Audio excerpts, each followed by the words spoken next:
Blurf, McGurf, Blurf, McGurf, Schmurf, Blurf, Minerf, Squirb, Minerfaburb. Alright, it's been 10 minutes. Let's go ahead and start up. Let's get in here. Let's just get right in here. Go right into the room. We're here in the reading room. Here's where we are. We're here. Hello everyone. Welcome to the stream. I have a terrible idea planned today. Terrible option. Terrible choice. Absolutely just a bad decision overall. This novelization, it is based on one of the few movies I have ever walked out of because it was so very bad. So so abysmally awful and cringy. And I thought, hey, the last stream I was in pain a majority of the time. Let's just do that to myself again. Let's choose something awful. Let's just do that. Let's make that the plan for today. Let's see. Do I have any cleanup to do? Any housekeeping to do before we get started? I'm not playing anything new. I don't have any funny new video games that I've been playing that I want to talk about. I'm just doing the same old thing. It's the same as last time. Yakuza, your favorite No, I don't want to talk about Yakuza anymore. I don't want to play Yakuza anymore. I played too much Yakuza. I don't want to play fucking Yakuza anymore. No more Yakuza. I've had enough Yakuza. I've been playing Yakuza for like a month straight. I don't want to play any more Yakuza. Yeah, no, that's pretty much it. This is going to be kind of a light intro. I don't really have much of anything especially interesting to share. I will say I did make a couple of new funny little assets. When the cat starts going nuts, we have this. When the cat starts losing her mind, that was initially a PNG of her that just said like nuisance beast, screaming animal. I made just like a quick little GIF animation that I could pull out whenever she's appearing on stream to annoy me. Whoopsie. Wrong button.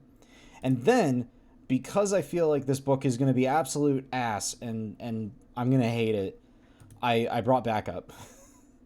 If you look up in the upper left, I have a cohort, I have a compatriot with their sights squarely trained upon this book. So I'm gonna have them up there. I'm gonna have them up there to help me out in case I need to tag team this piece of shit that we're about to dig into. I will also say there is one more thing I've been I just kind of messed with this, right? I just kind of made this morning as a maybe.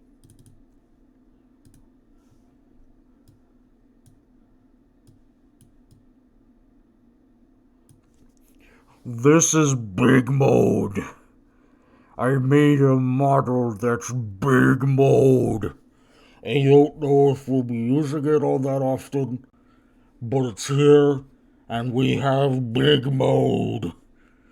I kind of intended to pull it out in case something was so horribly cringe that I am unable to hold on to my corporeal form and we just become large. We just become big mode. We become very large. But we don't need to use that right now, so we're gonna go back to this. I need to set it up so that he comes out large. Or I need to switch to like another screen or something while I do that so that I can have him come out large instead of come out super small, and then I have to make him bigger. It kind of ruins the bit of big mode.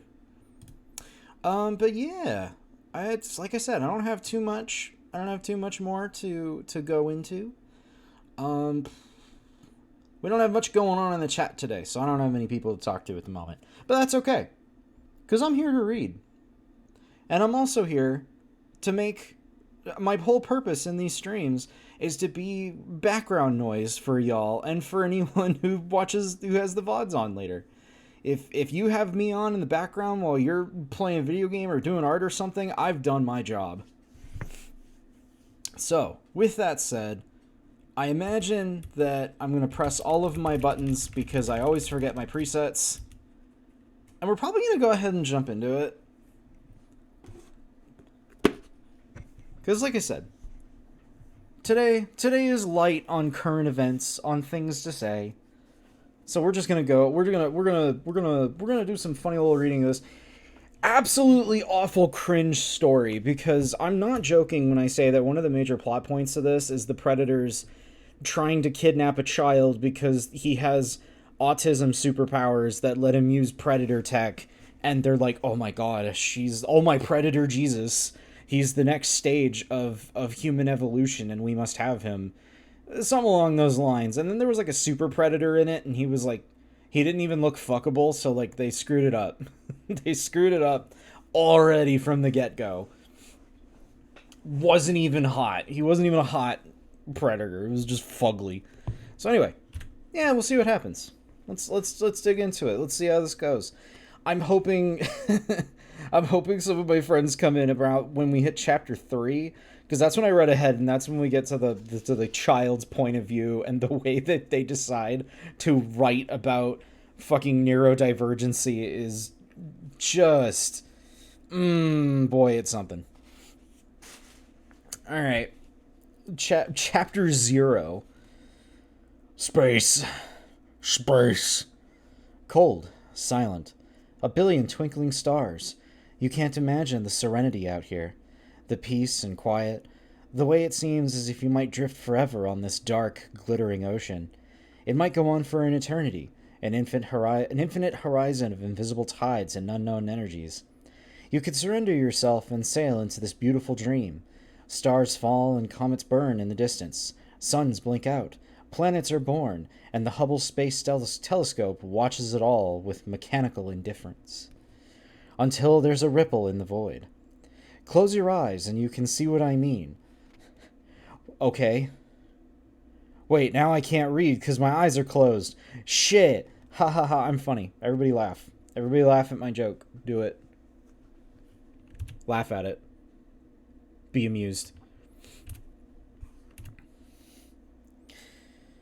The heat rising off a distant highway, the way the air shimmers above the blacktop. It's like that. Then the velvet black curls and folds, and something emerges at a speed that would make the air scream, if there were any air out there.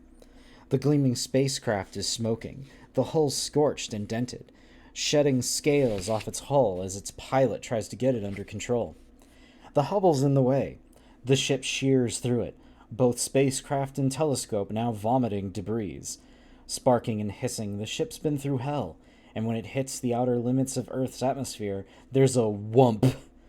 There's a whump of resistance. Is that a sound or a unit of measurement? Yeah, you're going to want to add about just a little whump of resistance to this recipe. There's a whump of resistance, like someone's awkward dad just did a belly flop into the swimming pool. Okay. Oxygen stokes the sparks into flames. Far below, but closer with every second, the ice caps are melting. Onboard instruments show an atmosphere getting hotter and more toxic by the day. Only the pilot's not looking at those instruments. He's looking at the jazz quartet equipment off to the side. And he's like, oh, if only I had the time to practice my saxophone before I was going to die in a spaceship crash. He's at the helm. Smoke fogs the inside of the craft. Sparks pop and lights flicker, but he doesn't flinch, focused entirely on the control panel. His talons dance across it, trying to keep control, trying to navigate this craft so it doesn't hit the ground at the same velocity it had when it sliced through spacetime, or smash through the invisible wall of the Earth's atmosphere. The pilot does not want to die. I can't imagine that most of us would in that situation. Urgently, he taps a new sequence into the control panel. A slot opens on the console, and even this creature, hesitates a moment before he retrieves the device from within. In his language, or the crude version of his language you might be able to pronounce, it's called the Kujad. The Kujad. Excuse me, sir, I must retrieve my kazad. The pilot snaps it into the gauntlet he wears on his wrist, and a loud click that echoes in the smoke-filled cockpit of the shuddering spacecraft. He rises. The pilot is no fool. He probably is a little bit of a fool if he's getting his spacecraft fucking dunked into the butthole of the universe, which is the Earth. He rises. The pilot is no fool. The odds of the ship making it to the surface without tearing itself apart or exploding on impact do not favor his survival. He taps one final command into his control panel, initiating the escape sequence. As locks disengage on the primary escape pod, the control panel erupts in a fresh shower of sparks. But the pilot is already gone. Heading toward the pod bay, moving more swiftly than his size should allow, seconds pass. Outside the ship, a hiss and pop as the escape pod is jettisoned from the main body of the careening spacecraft. The pod bursts out in a blossom of flames, far from the clean exit, striking its edges against the ship as it tumbles away, trailing smoke spinning in a descent as uncontrolled as that of the larger vessel. The pilot will do his best to survive. It's one of the things his kind does best. They survive. And they hunt. On board the ship he's vacated, sparks continue to fly, smokes billow, lights flicker, the control panel glitches, and then a sudden savage burst of electric flame erupts, a power surge. The lights fail, the ship slices across the night sky, trailing smoke in the darkness, until it fades out of sight above America's southern border. All is peaceful again. Cold. Silent. But not for long. Hello, SETI. Welcome in. Gonna be lurky for a while as I enable my Phantasy Star brain rot, but I look forward to my psychic damage resistance training. Have fun. Yes, I will be here. I will be here peddling psychic damage as I continue to read those. So that was chapter 0. Now we're on chapter 1. In Monterrey, Mexico. When a branch broke with a sharp snap beneath McKenna's boot, he gritted his teeth and immediately froze. Then, gradually, he relaxed, letting out his breath in a long, slow exhalation. What was he worried about? Did he truly think such an inconsequential sound would betray his presence? If he pulled out his saxophone and tooted on it, would that cause more of a disturbance? Once again, you're all required to laugh at my joke. Do it now. Do it now. I'll wait. No, never mind. Here in the depths of the jungle, because what surrounded him could pretty much be termed a cacophony. Insects clicked and chirped at ground level. Exotic birds and monkeys chattered and screeched in the thick green canopy of trees overhead, and even the undergrowth in which he was crouched rustled all around him as unseen creatures went about their business. And the 40-string quartet playing Beethoven's Last Symphony was absolutely just making a racket out of here. No one knows why they were there. No, short of standing up and belting out a rendition of the Star-Spangled Banner at the top of his lungs, he thought he was pretty much okay as far as concealing the sounds of his own. Mostly stealthy movements were concerned. Not that that made his mission all that much easier, far from it. Ignoring the sun beating down on the shoulders of his thick camouflage jacket and the trickles of sweat that ran out of his hair and down his sides of his grease-blackened face, he adjusted his rifle on his shoulder, settling it into a slightly more comfortable position. Through its scope, his gaze remained fixed on the incongruous sight of the gleaming black SUV parked at the side of the thin dirt highway that cut a groove through the teeming vegetation. He watched the men inside the SUV, hunched dark shapes just sitting there, as still as mannequins. He'd been here for close on 30 minutes now, but he was prepared to wait a lot longer if need be. Quinn McKenna was a captain of the U.S. Army Rangers, a professional sniper, 36 years old, at the peak of physical fitness. He could shoot a man dead without his pulse rate showing even the slightest blip of a reaction. He was as cool as a snake, as patient as a sphinx. His buns were tighter than a rubber band ball. Here in the height of the jungle, with the enemy in range, he was very much in his element. The slight hissing in his Bluetooth headset was abruptly silenced, and the clipped voice of Haynes came through, tinny but clear. Piggy 1, copy, you got eyes on the... Piggy 1, copy, you got eyes on the hostages. Piggy 1? Piggy 1? That's the code name you went with? Piggy 1, copy, you got eyes on the hostages. Jarvis, get eyes on the hostages. Jarvis, call me Piggy 1. Jarvis, change all protocols instead of Iron Man. I want to be called Piggy 1. McKenna's reply was a murmur. Negative. The third member of his unit, Dupree, his Louisiana tang prominent. Well, maybe he shouldn't have brought Louisiana tang. I don't know if there's any difference between regular tang and Louisiana tang. But this isn't the place for tang. $20, I don't know if that's Louisiana. I'm going to do it anyway. $20 says they don't show. McKenna smiled. You yardbirds actually want to bet money on whether or not a drug cartel has executed the hostages? Abso-fucking-lutely, said Dupree with conviction, because he was a asshole. I believe that was implied, murmured Haynes. McKenna's smile stretched into a grin. Physically, he had to put his fingers in his mouth, and he just, yanked at both of the sides so he could stretch it into a grin. His character model wasn't built to smile. Jarvis, have the aliens call me daddy. Jarvis, call the hot aliens. McKenna's smile stretched into a grin. Sometimes the only way to cope with this job was to maintain a sense of humor, albeit of the graveyard variety.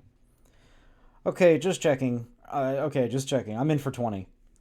He heard the rumble of the engine off to his left and swiveled the rifle to track the approach of the new vehicle. At first, he saw nothing but a swirling cloud of dust, then within it, the glint of the reflected sunlight on glass and chrome. Seconds later, another SUV, as black and highly polished as the first, shimmered from the heat haze, as if beamed down from the USS Enterprise. Shut up. Shut the fuck up. Don't just casually make Star Trek references in this. Fuck off. Aware of movement to his right, McKenna swiveled again, and saw 3 men emerge from the parked vehicle armed with rifles, their movements languid, their weapons held casually, pointing at the ground. One of them, plump face, dark mustache, white short-sleeved Goya-Bear shirt, just absolutely juicy ass, just absolute cake, double caked up on a Thursday night, was instantly recognizable. This was Gutierrez, murderer, drug lord. Funny third thing. How dare you sully Star Trek's good name book? How dare you? How dare you do this? The second SUV jolted to a halt a meter or so behind Gutierrez's vehicle, and two big sweaty guys got out of the back, one on each side. The guy closest to McKenna turned and reached into the vehicle and hauled out a young woman. A sack had been pulled over her head and cinched at the neck. The woman, her hands tied in front of her, stumbled as the hired goon pushed her towards Gutierrez and his men, but she made no sound.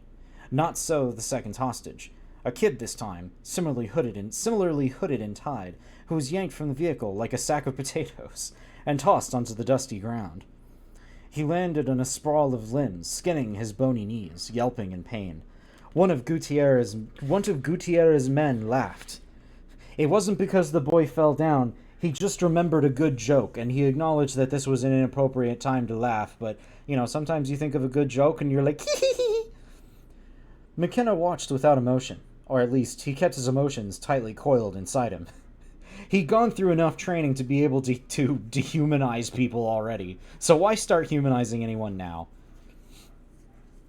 The instant Gutierrez had stepped from the vehicle, McKenna had tilted his rifle a fraction so that the drug lord's head was positioned precisely in the center of his crosshairs. Aware as he was of the plight of the hostages, he remained utterly still, his heartbeat slow and steady in his chest, his breathing shallow, his finger poised on the trigger of his weapon. Barely moving his lips, he spoke quietly into his headset. I got a woman and a kid. Target in the reticle, no crosswind, I'm not waiting, 1050 out. All in all, it was a pretty shitty time for an earthquake. Wait, what? Wait a minute. At least that was what McKenna assumed it was at first. The instant he had finished speaking, he became aware of a deep bass rumble, as if the world was about to split in two, and the ground beneath his feet started to shake. Then several things happened in very quick succession. And then just several things happened. Don't worry about it. They were in quick succession. Just don't worry about it. Don't think about it. They happened in quick succession. That's all you really need to know. First, a flock of birds exploded from the canopy of trees overhead. And we don't mean that they just took off and started flying. No, we use the word exploded for a reason. They exploded. It was like pop, pop, pop, pop, pop. It was like popcorn up there. Once again, I'm very funny. You're all required to laugh. Do it now. Something huge and dark appeared in the sky to McKenna's right. In his peripheral vision, it looked like a boulder the size of an entire neighborhood, and sheared the top off a radio tower jutting above the trees in the middle of the distance, causing a mass of debris to fly off in all directions. On the ground, Gutierrez, his men, and the hired goons shouted and pointed their weapons, raising their faces to the approaching projectile as its vast black shadow rushed across the ground towards them. Through all of this, McKenna, after a quick glance to his right, remained motionless, cool, and focused on his job. Giant debris falling from space be damned. I have a job to do. It turns on the laugh sign. Oh, the laugh cue. Ha ha ha ha ha ha ha ha ha ha ha. Readjusting his aim, which had wavered only slightly, he calmly shot Gutierrez through the head, taking him out of the equation. So anyway, I started blasting. Even before the drug lord hit the ground like dead weight, McKenna was swiveling, reciting, and finally taking in the details of the projectile heading towards him. Stuff falls from space. Hold on, I gotta shoot this guy first. Pew! I'm mostly quiet. Shh. I assume that was a typo. But yeah, don't worry, Machine Elves. If you're doing other stuff right now, it's totally cool. There's other people watching listening in on the stream today that are just listening. It's okay. This can just be an everybody chills and listens to me take psychic damage. He was expecting to see a comet or a meteor or your mom's dump truck ass. No, he was expecting. I should have just let that ride. I should have just let it roll. I ruined it by interrupting myself. He was expecting to see a comet or a meteor, or whatever such things were called, a lump of rock at any rate, trailing a tail of fire. Instead, he experienced a split second of awe, wonder, astonishment, as he realized the thing hurtling towards him was not a piece of space debris at all, but something manufactured. A craft of some kind. A vessel from the outer stars. Something like a boat, but it's in the place that goes beyond the sky. If only there was a word for that. Jarvis, make me a dump truck, mommy. Jarvis, activate the dump truck ass. Iron Man with a giant fat robot butt. He had time only to register that it looked like... Oh, by the way, it was a spaceship. He's like, oh, it's a craft of some kind. A spaceship. He had time only to register that it looked like nothing he had ever seen before. Hell, that it looked utterly and completely alien, which showed how few movies McKenna has ever watched in his entire life. And then he was up and running for his life. Thanks to his job, McKenna knew a little about the course vectors and velocity, but he didn't need to be an expert to calculate that the craft... The spaceship was going to pass right over the heads of the group gathered around the two SUVs, and even now the goons were piling into the vehicles and hauling ass, leaving their bewildered hostages and the corpse of their leader behind, and crashed down pretty much right where he had established his vantage point. The American school system has treated these characters well. Yeah, exactly. We're not teaching... What are we teaching children in schools if they are not learning about fictional spaceships? What are you teaching these kids? His only hope was the fact that to reach his vantage point, he had to scale the hillside of a steep jungle valley, hauling himself up via tree trunks and vines and the sinewy stalks of fleshy green plants. With luck, if he could reach the valley, the thing behind him, which even now was screaming like all the sounds in hell, would hit the ground, bounce right up over the top of the valley, and slide to a halt somewhere on the far side. Like we're describing a giant fucking bouncy ball. There were a lot of ifs and buts to cover for that to happen, but ifs and buts were pretty much all McKenna could rely on right now. His, his ifs, his buts, and his big cakey butt. This is now canon. I've decreed that this is now canon. This character is an enormous dump truck ass that gets in the way. But ifs and buts were pretty much all McKenna could rely on right now. That and his ability to keep running. As the jungle did its best to hold him back, leaves and branches lashing at his body as he hurtled through them, vines snagging at his ankles, eager to trip him up. The vines were down there going, I'm gonna trip him up. Teaching them that algebra is more important than, I don't know, how mortgages work. So to be fair, I think I had an economy class in high school, and they did teach us about, like, mortgages and, like, W-2s and stuff, but I was a teenager and I was too busy thinking about boobies, so I was, like, not paying attention. And nowadays I'm like, nowadays I'm like, can I get, like, a refresher course on that? Can I do that again? I need a redo. Jarvis, teach me how mortgages work. Jarvis, I'm so scared. How do I buy a house? Oh, please, that lasted for 2 weeks. Yeah, granted. You're right. We both went to the same high school. You know what I'm talking about. Then, just when it seemed the screaming of the engines behind him would blot out his senses and the world with it, the ground disappeared beneath McKenna's feet. 1 second it was there, and the next he was pedaling air like Wile E. Coyote in one of those old Roadrunner cartoons. Wait.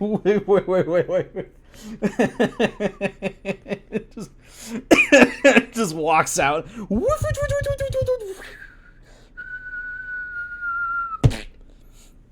High school sweetheart alert.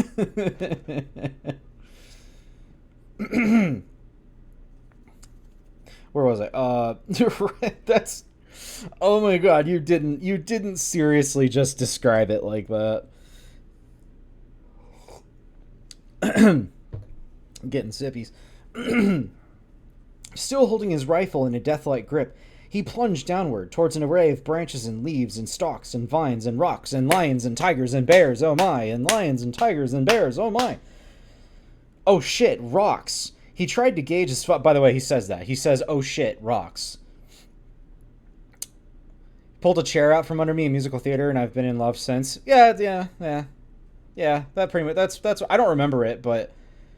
He remembers more about high school than I do. I've blotted out a lot of my memories from, like, before 18 years old. He tried to gauge his fall, to keep his body compact, but there wasn't a whole lot he could do to influence gravity, and within seconds he was tumbling end over end, only vaguely aware of the pummeling he was taking as he bounced and rolled on cartwheel down the slope. He had been... Hold on a second. Can I find that clip? Can I find the clip that I'm thinking of?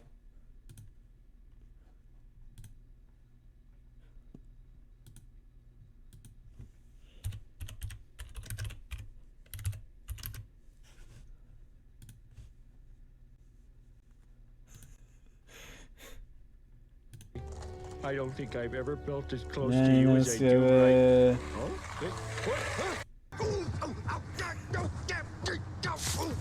This is just what's happening to this man as he's Wile E. Coyote falling down the hill. Damn, he gets messed up in that clip.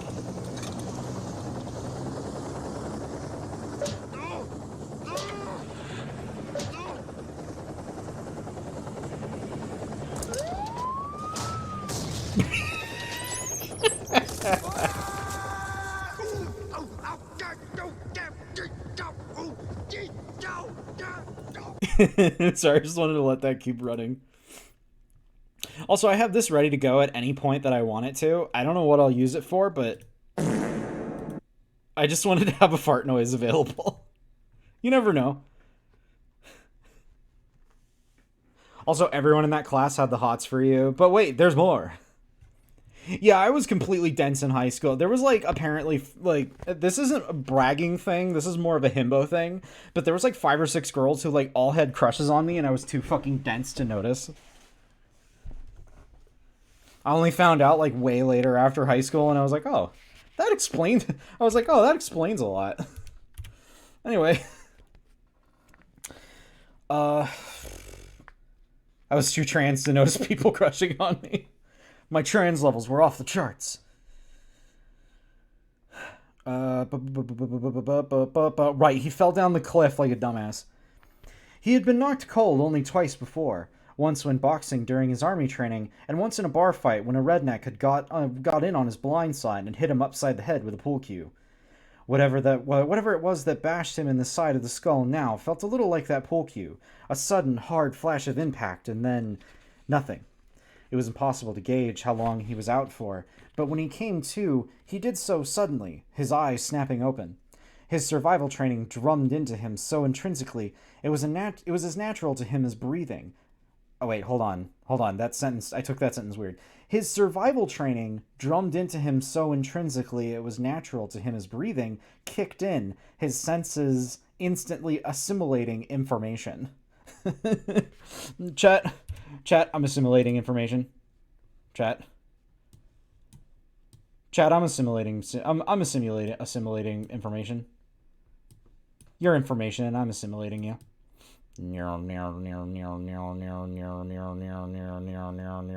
Jarvis, assimilate information.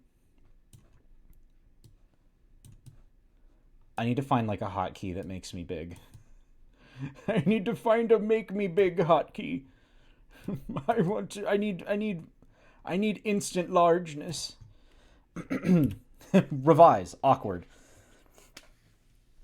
He was covered in dirt, most likely from the avalanche of jungle debris created by the impact of the alien craft, which he could see had reduced the tree line way above his head to so much splintered matchwood. At some point, it had started raining, heavy droplets splashing into his face and pattering on his fatigues like searching fingers. His head was throbbing, and when he touched it, his fingertips came away thinly smeared with blood, but aside from a few bumps and bruises, he seemed to be okay. His hands were empty. Where was his gun? Where's my gun? Where's my gun? Where's my fucking gun? I feel like a weak little baby lord without my gun. Then sitting up, he saw it lying in a clump of vegetation only a few meters away. He scrambled across to get it and snatched it up, and immediately felt better. I would have said that as a joke. He scrambled across to get it, and he snatched it up, and he was like, oh, I love you, gun. I love you so much. I'll never let you go. Were his comms still working? Oof, ah, ooh, ah, do. Were his comms still working? He touched his headset, which was miraculously still in position and apparently undamaged. Priggy one, he said over. Do you read? Over. Priggy one. Nothing but static, so maybe it wasn't undamaged after all. He clambered tentatively to his feet and gasped. As he had calculated, / hoped, the alien craft, the UFO, had hit the tree line at the top of the valley, bounced like one of those dam buster bombs from World War II, and come down on the far side of the valley, trailing a slipstream of debris behind it. But it hadn't just come down. It had effectively punched a tunnel through the jungle, pulverizing trees as it went, and leaving a smoking, blackened trail behind it. Sounds like me on date night. I don't know if that worked, but you know what? You're not required. You're actually not required to laugh at that one. That one you get a pass. You don't have to laugh at that one. Shouldering his rifle, McKenna headed up the far side of the valley, and a few minutes later he was standing on the edge of the charred trail. Investigating UFOs was not exactly part of his mission remit, but how could he possibly ignore something like this? Besides, he had to find his men. Haynes and Dupree were out there somewhere, and chances were they'd have followed their instincts and, like him, converged on the UFO crash site. And, okay, so this wasn't strictly U.S. soil, but as an Army Ranger, not to mention a citizen of the world, he still felt the responsibility to maintain national security if such an opportunity should present itself. When aliens come down and you're in a foreign country, just go secure it. Just go over there, plant a little American flag on it, and just be like, claimed it, touched it first, it's mine. I will not laugh at the himbo, got it. But yeah, just claim it. Just like touch it, and you go like, I call dibs. That's the way the world works. If you call dibs on the spaceship, then the foreign country shows up and they're like, ah, gosh darn it. Or in this case, judging by the evidence, global security. The blackened vegetation crunched beneath his feet as he moved forward, his senses attuned, his eyes darting every which way, alert for anything.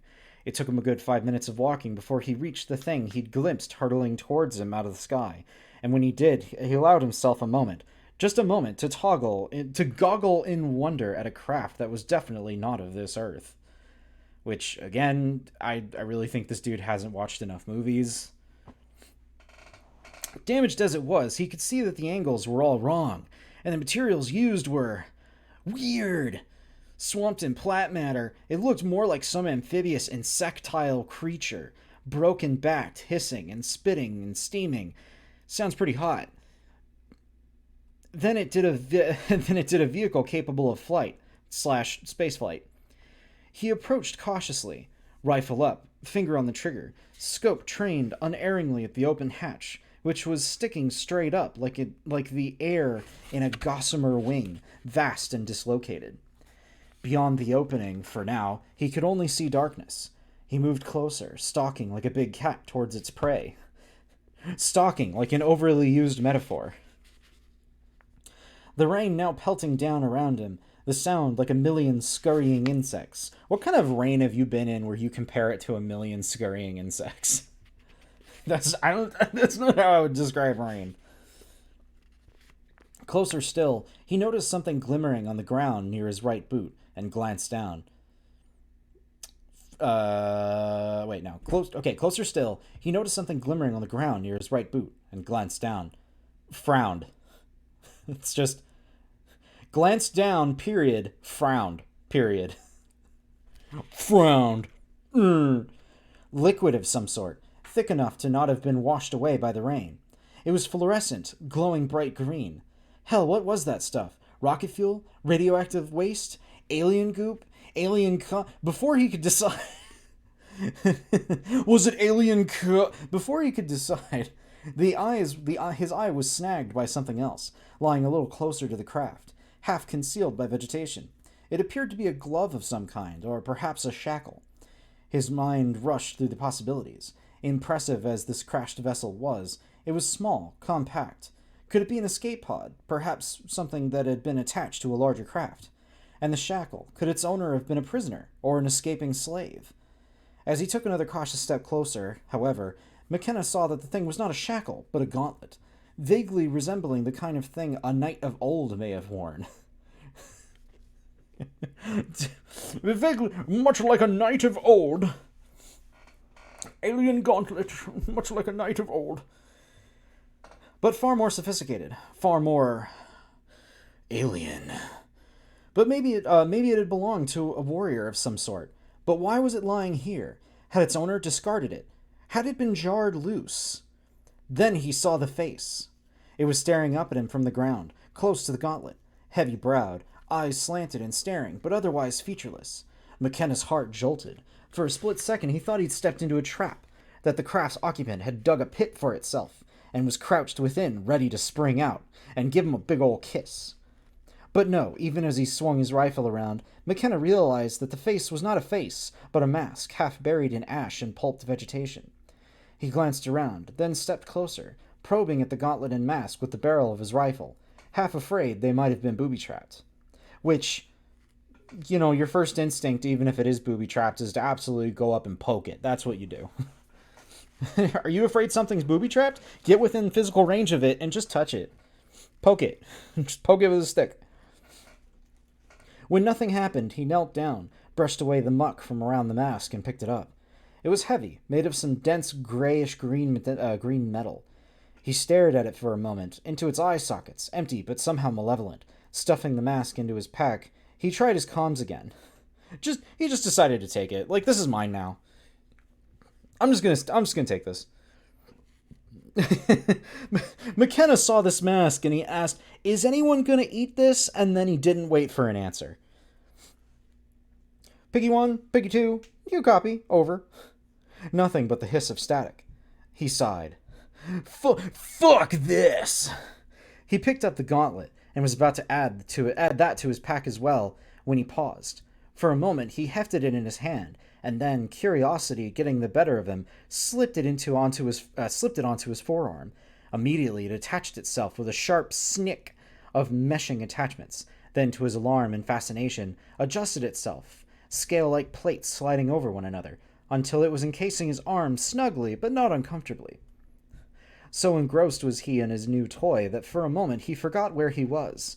It was only when he heard a sound behind him, the slither of something heavy on the rain-sodden ground, that he jerked upright and spun around, water droplets flying from his hair, gun leveled, finger already squeezing the trigger.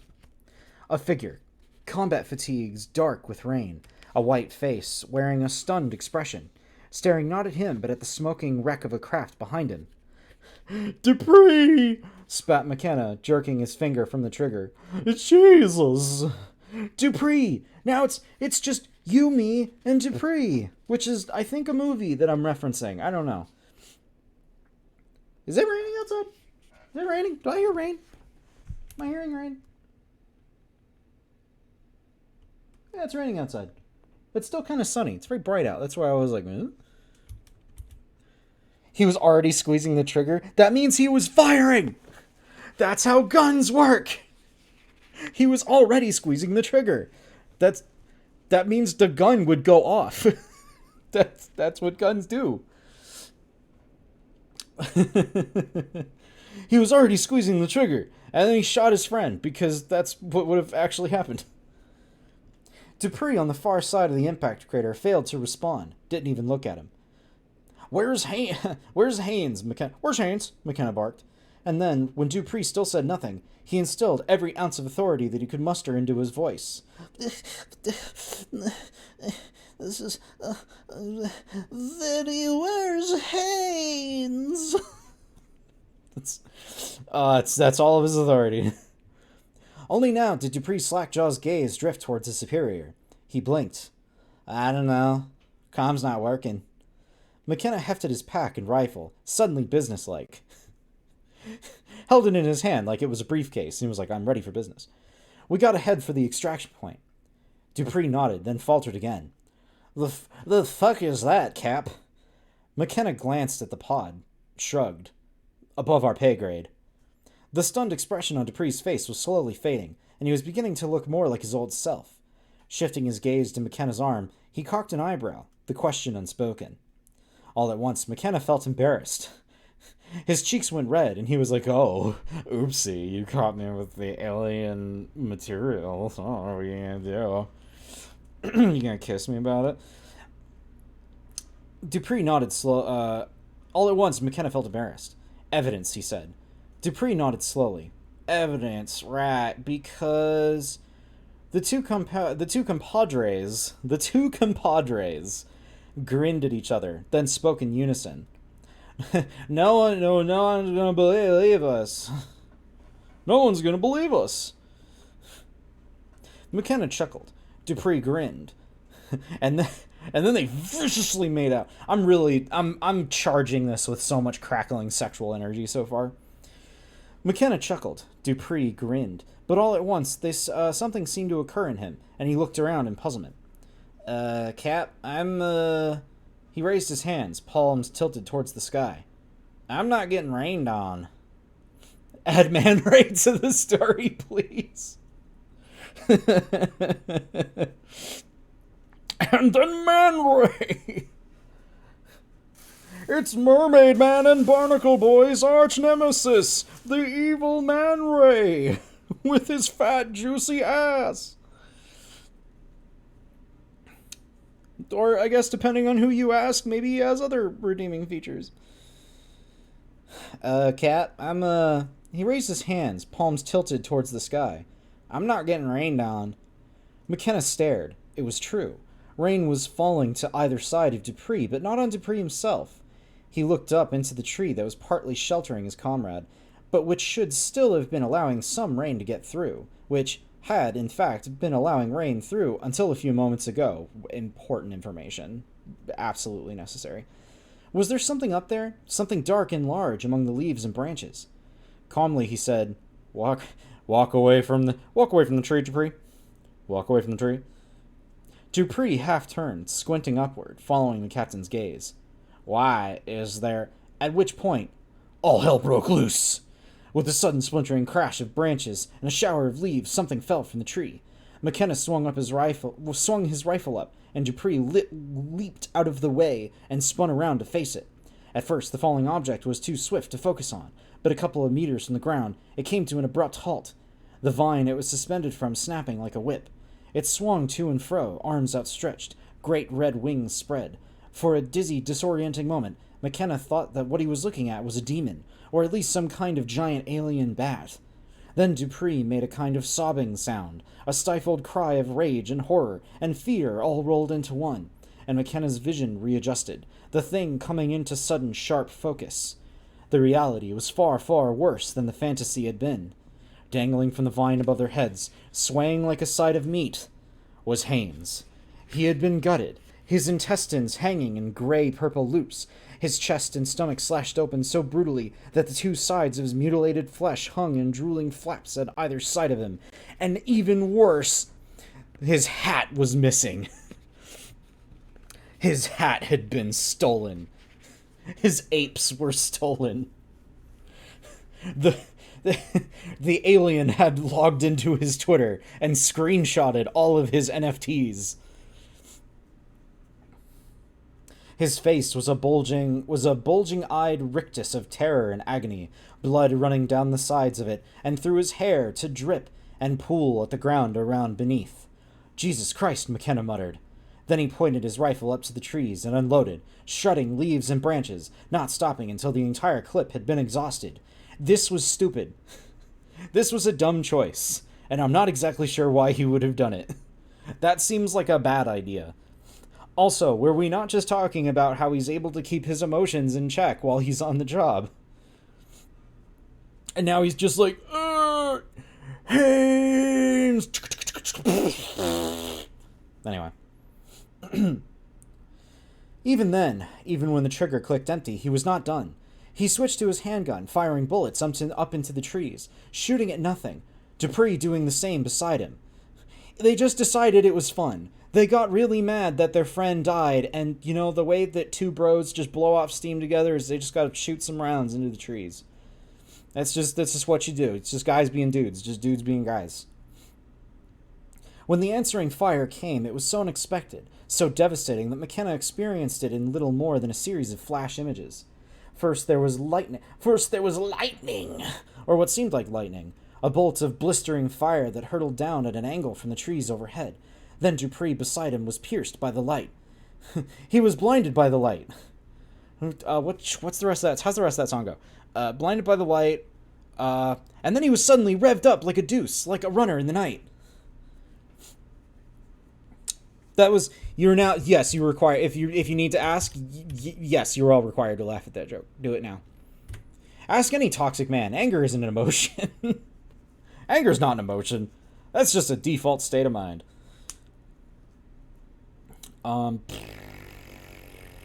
He was pierced by the light. It impaled him like a skewer, his limbs flying outward in an X, his sizzling guts flying out of a hole in his back and hitting the ground like wet barbecue.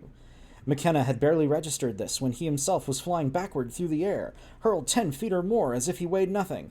He only had time to wonder if he was dead and just didn't know it yet when he crashed down into a pit into the darkness.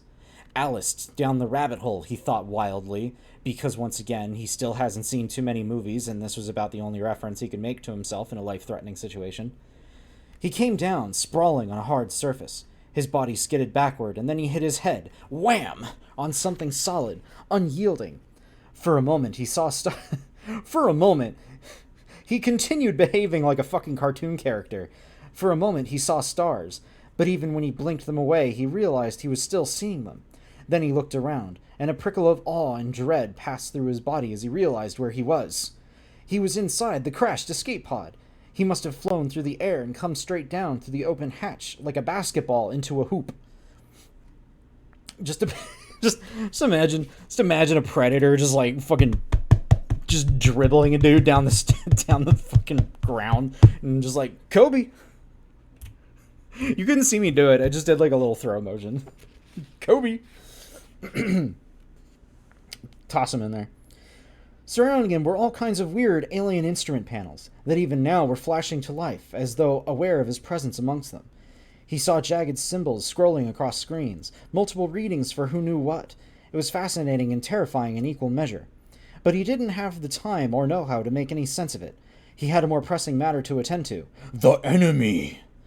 The thing that had opened up Haynes like he was a can of beans and eviscerated Dupree with an alien lightning bolt. Looking out through the open hatch, McKenna at first thought his eyes were deceiving him. Beyond the edge of the impact crater, the jungle seemed to be moving. Body, I need you to stop doing these quiet little hiccups. I am trying to read. Beyond the edge of the impact crater, the jungle seemed to be moving, shifting, as though it were alive. Then he realized there was something moving across the jungle, a vaguely man-shaped blur, but tall. 7 feet at least. You're tall. It seemed to be made of liquid glass. Through it, McKenna could see trees, leaves, shafts of light. But it was a jerky coalescing, then breaking up, constantly resetting. Elusive though this strange new enemy was, at least McKenna had something to aim at. He reached instinctively for a weapon, but neither his rifle nor his handgun was any longer in his possession. He must have lost them when he was blasted through the air. So he just pulled up he'd made a little finger gun, and he just started saying, pew, pew, pew, pew, pew, pew, pew, bang, bang. All he had to defend himself was the wrist gauntlet, with its 2 curved and jagged-toothed blades, curving up and outwards over the back of his hand like claws. As the glassy thing moved again in the jungle, he jerked his arm up instinctively, ready to engage in hand-to-hand combat if necessary. Mortal Kombat!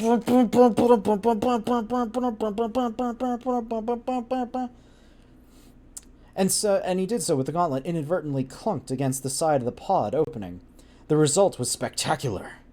With a missile-like whoosh, the gauntlet discharged a bolt of light, of energy, which shot up and over the edge of the impact crater and into the jungle beyond. Although McKenna hadn't exactly aimed the gauntlet, he'd been pointing it in the general direction of the glassy figure, and now he saw the shifting, liquid-like collage collapse downward as the bolts of energy, nothing but a wild shot, hit it and deflected away, striking the still swinging body of Haynes and not only pulping him like a melon, but also blowing apart the tree he was dangling from. By the way, that Predator worked fast. He got out and he skinned that dude, in, I don't know, less than 2 minutes. Do you think the Predator had a little stopwatch on him, and he was just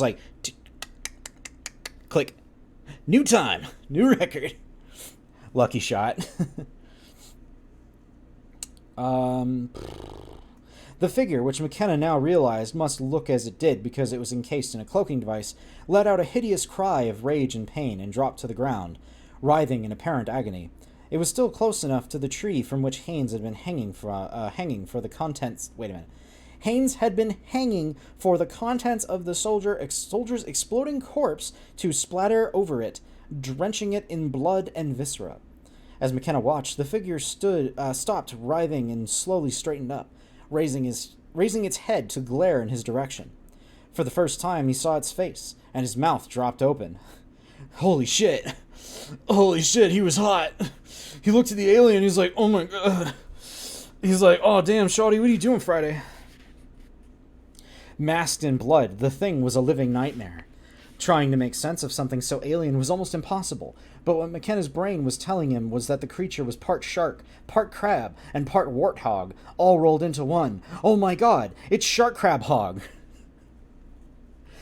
Fun fact, the original name for the Predator was going to be called Crab Shark Hog. Shark Crab Hog. If you look up the pictures of the original script, it doesn't say the Predator, it says Shark Crab Hog. No need to look it up because I'm right, and no one needs to fact check me on this. It was all tusks and spines and glaring eyes, and as it opened its mouth and bellowed at him a second time, mandibles stretched out on both sides of its face. It revealed teeth as long and as sharp as steak knives. McKenna was afraid of no man, but this was something different. He was afraid of no man. Women made him very scared, though. He was very terrified of women, but that's different. That's a different problem. That's his own thing that's his own issues to really deal with. His fight or flight instinct was kicking in and coming down heavily on one side of flight. This, the alien must have been female. Anyway. He scrambled up out of the pod and began running, legs pumping, arms swinging, palms sweaty, mom spaghetti. Turning his back on the creature, he ran across, then churned, blackened ground of the impact crater and all but divided into the jungle beyond, hoping to lose himself in the luxuriant foliage.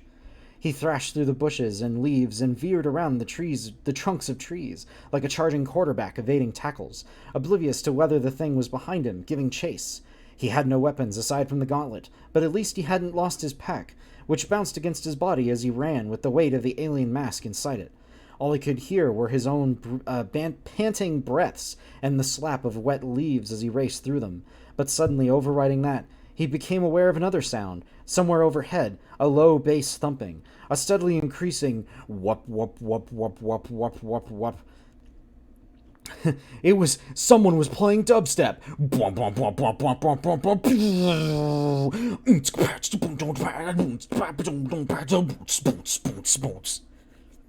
I wanted him to fawn. And then he saw the alien and he was like, oh, mercy me. Oh, I do declare. The creature tracking him through the treetops? But no, it was something more mundane, something he recognized. He looked up, already knowing what he could see. A helicopter, like a giant black dragonfly, vectoring in overhead. Salvation, perhaps, but McKenna trusted his instincts, and on this occasion his instincts told him that the helicopter was not good news. Focused on the chopper, his foot turned on a patch of uneven ground as he staggered, dropping to his knees. Oh, man. I'm running through the jungle away from a big hot alien monster. I sure hope I don't fall down and my pants fall down. Oh, man, that'd be so embarrassing. Oh, I really hope that doesn't happen. Oh, boy, that would be awful if I was just, running through the jungle and then a big hot monster just saw me after I tripped and fell and he saw my butt. Sorry, I got so into making that joke that I've lost my place again. Focus on the child. Oh, right. He fell down. He fell down. All at once, he felt jittery, exhausted, aroused. His adrenaline almost spent. It had been a long day, It had just been such a day, He had to go assassinate a guy, and then an alien started chasing him. That alien's kind of hot, so he was like, "Oh man, this is so stressful." It had been a trying day. He glanced behind him, no sign of the creature. But what if it had got its cloaking device working again? What if it was creeping up on him even now? Desperately, he examined the wrist gauntlet, his only potential weapon. There were various blocky little buttons all over it. Maybe it would be a good idea to familiarize himself with a few of them, see how they worked. And so he just started slapping his big meaty paw all over the buttons, pressing all of them at once. Like a cool smart guy does.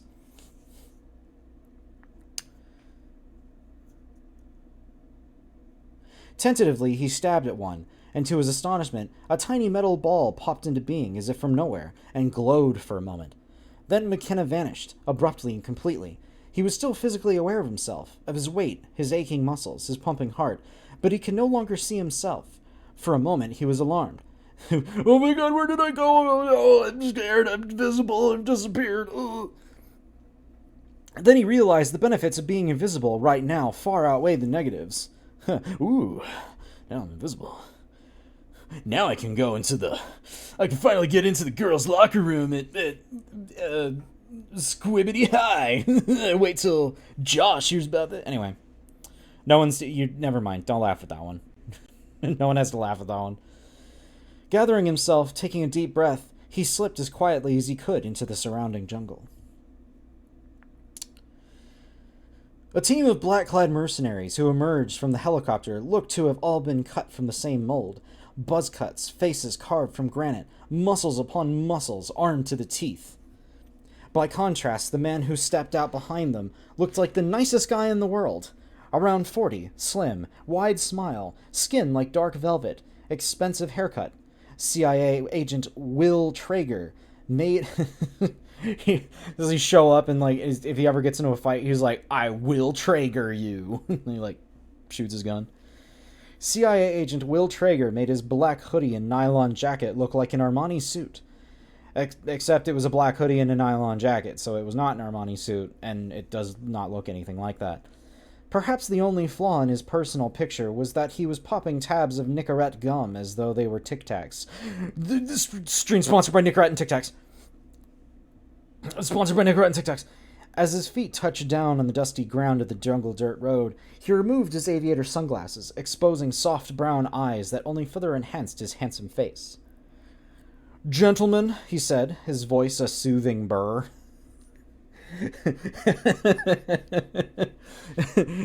Soothing voice go brrr. Soothing voice go brrr. "Heads up, our enemies are large, they have ray guns, and fucking up your day is their vacation. Hit fast and hit hard." He held up a finger. "Someone pull this. And remember, they're invisible, standing still. When they move, they look for a shimmer. Now roll out." As the mercs dispersed into the jungle, their guns like toys in their huge hands, a piercing shriek like a war cry ululated out of the jungle, seeming to come from everywhere. The man who had emerged from the helicopter behind Traeger, handsome in his own way, but with the ability to blend into the background when needed, quailed at the sound. The guy who came out, not as handsome. I guess he's handsome in his own way. I mean, he's fine, but, he just kind of blends into the background. He's nothing. He's nobody. Don't worry about it. Don't think about it.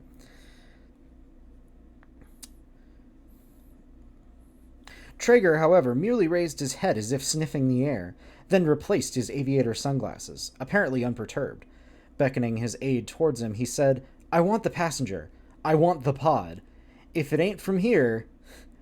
Traeger's aide, whose name was Sapir, Sapir, Sapir, finished his sentence for him. "You want it." "If it ain't from here, I want it. I want the passenger. I want the pod. I want his toilet seat. I want his closet. I want his goldfish. I want every goddamn thing in that ship in my hands right now." Traeger nodded, the jungle reflected on the lenses over his eyes. "I want it. I fucking want it. I want it so bad. I want that ominous man-sized flesh egg." Oh, man. It's how far? Okay, good. We're not that far. I really want to get to chapter 3. Because I skimmed ahead a little bit when I picked this up. And chapter 3 is where we get to see, like, the kid's point of view. And we start getting some of the most, like, cringy fucking, like, autism descriptions. Chapter 2. When he saw the battered, bullet-pocked sign, McKenna thought he might actually get home alive. Or whatever passed for home these days. He didn't live with Emily anymore. Didn't see his boy Rory nearly as much as he ought to. Part of that had to do with serving in the field. But part of it had to do with him never having a goddamn clue how to be the husband Emily needed, or the father Rory deserved. McKenna knew his own faults. He just didn't whine about them. He staggered, breath rasping, legs shaking, palms sweaty, mom spaghetti. He felt like he'd run 20 miles, and maybe he had, but he damn well didn't have 200 more in him. He shifted the pack on his back and stared at the rundown Mexican town splayed out ahead of him. Calling it a town was being charitable. The place looked more like a row of horse stables in the middle of nowhere. But he spotted one structure with a faded Coca-Cola sign and the words, Cantina Rojo. Coca-Cola! Stream sponsored by Coca-Cola! Stream sponsored by Coca-Cola. Bingo. With a nervous glance over his shoulder, he dry-washed as much of the camo paint off his face as he could manage. He didn't have time to make himself pretty. Truth was, he didn't know how much time he had. There were going to be a lot of questions waiting for him, a lot of people who wanted to know what he'd seen, and maybe didn't want him to have seen in the first place. People who would want to assign blame. When soldiers died. Damn it! My brothers! When soldiers died, everyone wanted to assign blame, to make sure the fingers were pointing at anyone but themselves. But this was a whole different brand of foobar. Still catching his breath, McKenna ran across what passed for a street and entered the cantina. Overhead, a ceiling fan rotated so lazily it might have been nothing more than the breeze making it turn. If it accomplished anything other than redistributing the heat, he couldn't tell. Sweat trickled down the small of his back. Fucking Mexico, he thought. McKenna had always known he'd die dirty and sweaty. This is what it sounds like when soldiers die! I feel like that's a Metal Gear reference. I feel like the very first time. Sorry. Now I'm giggling when he says, like, I'm gonna die dirty and sweaty. I always knew I'd die dirty and sweaty. The artist formerly known as Prince, When Doves Cry. Oh, okay. Damn it, how dare you come in here and make better jokes than me. He reconned the room, a handful of customers moving slow with the heat, happy to be in the shade. No one in the cantina set off his interior alarm bells. No cops, no military. Fuera, he said to the room, as he made a beeline to the bar. The bartender came out from behind the bar, his gaze shifting past McKenna. Although his face stayed impassive, it was studied sort of impassive, and McKenna didn't have to ask why. He heard the creak of a floorboard and knew at least one of the customers, probably more than one, since courage usually came in groups, had taken an exception to his presence. The corner of his mouth lifted in something like a smirk. He stared at the bartender. "Want to know my favorite cereal?" he asked. Wait, what? What? Want to know my favorite cereal? He asked. The bartender frowned. "'Kay?" McKenna spun, spotted the two assholes coming for him. He moved with intuition that had been trained into him, smashed into him, burned into him, gently rubbed into him, tenderly massaged into him. It felt good, after what he'd seen, to fall back into the rhythm of a simple bar fight. To glide into the notion of fists and kicks, to strike hard, to break bone. He failed to beat up the thing that was bigger than him, so now he's going to beat up people that are smaller to him so that he can feel like a big man. "Snap," he said. A thrust. Crackle. A kick. Pop. Oh, fuck off. Fuck you. That's the worst, like, action line thing I've ever heard. Want to know my favorite cereal? Snap, crackle, pop. Fuck off. Fuck you and the couch you rode in on. He knew the line was lost on the bartender and didn't care. "That's a hint," he said. He knew that no one understood what the hell he was saying, so this was really only for the benefit of himself and the audience. On the floor, the two men who'd attacked him groaned, but they were done. McKenna slammed his backpack down on top of the bar, then unzipped a pouch and pulled out a greasy wad of Mexican currency. The bartender arched an eyebrow as McKenna held out the cash. "I need you to mail this from the embassy. El consulado. Sí, muy importante. Muy importante. Go." The bartender stared into McKenna's eyes, then gave an abrupt nod, grabbed the backpack and turned to go. As he did so, McKenna said, "Buddy?" The bartender looked back. "If you don't do what I ask, I'll fine you. You don't want me to do that." This was... Okay, so up until this point, this was kind of running like, alright, we're kind of treading the same ground as, like, the first movie in a way, but, like, really speedrunning it. But now this is very silly that he just shows up in, like, a little Mexican town. He's like, "Take my backpack and mail it from the embassy. Go, you go. I'm not gonna go anywhere. It's not like I could have asked for some water, or, like, a car, or a phone, or anything. No, I'm making this your problem. This is your problem now. Take my fucking backpack with you. And if you don't do what I say, I'll come find you, random person that I don't know the name of and that I've foisted this responsibility onto." Without another word, the bartender vanished through the door behind the bar.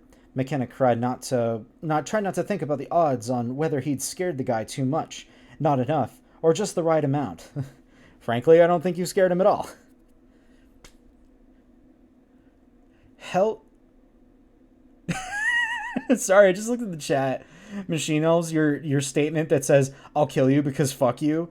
It says, "Held message for reason, aggression." Alal will post it to chat. I'll kill you because fuck you. Sorry, I just love that that was like held back. Like the like default auto mod was like, now that's, hey, you can't be saying that. That sounds mean.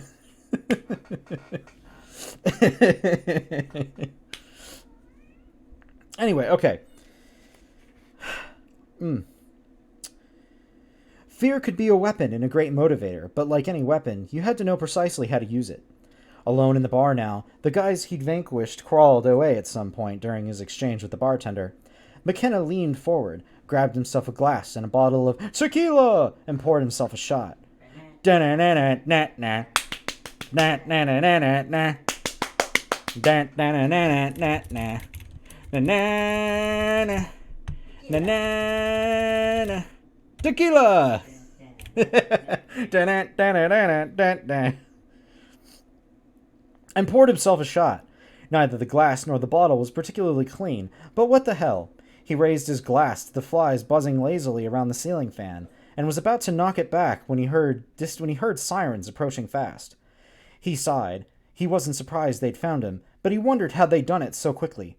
As the sirens reached a crescendo and were accompanied by the sounds of several vehicles screeching to a halt outside, he reached into the right pocket of his grimy combats and extracted a tiny silvery sphere, an alien cloaking device. He held it between his thumb and forefinger as he rolled his head back on his shoulders, hearing his neck muscles crackle, then dropped it almost absently into his tequila. Wait, what? He picked up the glass and upended it over his mouth, swallowing the entire contents in one gulp, and the door to the bar crashed open behind. So he like ate the key to turn on the cloaking. Oh fuck yeah. Oh fuck yeah. All right, here we go. This is what I was waiting for. Hey, my other friends who are on like the spectrum of various mental illnesses and autisms, are you ready for some like really cringy fucking like descriptions of such a thing? Chapter 3. Lawrence A. Gordon Middle School. This is a real line we're reading in a Predator novel. Lawrence A. Gordon Middle School might have been the home of the Warriors, like the sign out front said. A new, albeit temporary, sign beneath bore the legend Halloween Haunt 1025. Welcome parents and STDs. What? Wait, what? Why does it say that? But Rory didn't care much for the school sports teams. At 12 years old, he was a scholastic warrior. A classroom warrior. Not at lunchtime, though. At lunchtime, Rory was a warrior of the chessboard. Mr. Moore, his science teacher, ate lunch at his desk. The room stayed quiet because chess club was in session. There were 5 games going on simultaneously, all of them taking place on the lab tables. Rory could have beaten any of the kids in the club, but instead he threaded through the room with his crust-free peanut butter sandwich in one hand while he studied each of the ongoing games in turn. In his mind, he worked both ends of all 5 games, had a strategy for each of the 10 players that would have guaranteed them victory. Because autism makes you good at chess. Only nobody ever asked.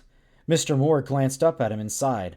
A lot of times the science teacher seemed like he wanted to talk to Rory, as if some great weighty question burned at the tip of his tongue, or maybe some piece of wisdom that would reveal Mr. Moore as more thoughtful, more intelligent, more sympathetic teacher than Rory's experience had thus far led him to believe. The man studied him sometimes, not in a creepy way though. Not in a creepy way.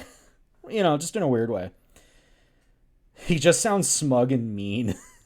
And the thing, because like the movie presents him as like, if I recall, the movie presents him as being like utterly defenseless. Like, the movie presents him as being the most like stereotype like autism kid ever. They're trying to compare being a savant with autism. Clearly, they've super done their research, right? The man studied him sometimes, not in a creepy way, but more like one of the chess club kids on the losing side of the game, as if Mr. Moore looked at Rory and saw a puzzle that he thought he could solve if he could just find that one missing piece. That was one of the oddest things about being on the autism spectrum. Oh boy, here we go. Here we go. That was one of the oddest things about being on the autism spectrum. Rory didn't feel like he was missing a piece of anything. Didn't feel like his puzzle hadn't been solved. He felt whole. He felt just like Rory. He just felt like Rory. Neurodiverse, Rory thought, glancing again at Mr. Moore, catching him looking again. It was a pleasant tag doctors like to put on kids and adults like him. The opposite of neurotypical. But what was typical? Rory was what a lot of people still called an Asperger's kid. Even though technically Asperger's had been erased as a specific diagnosis and was now just one slice in the larger pie of autism spectrum disorder. Once his mom had said that he thought neurotypical people were like cavemen, and kids like Rory were the future of humanity. I'm not freestyling this. This is what it says. This is what it says. Once his mom had said she thought neurotypical people were like cavemen and kids like Rory were the future of humanity. He liked that idea, but he had a feeling someone like Mr. Moore would frown in even deeper puzzlement and maybe a little uneasiness if he said it in class. You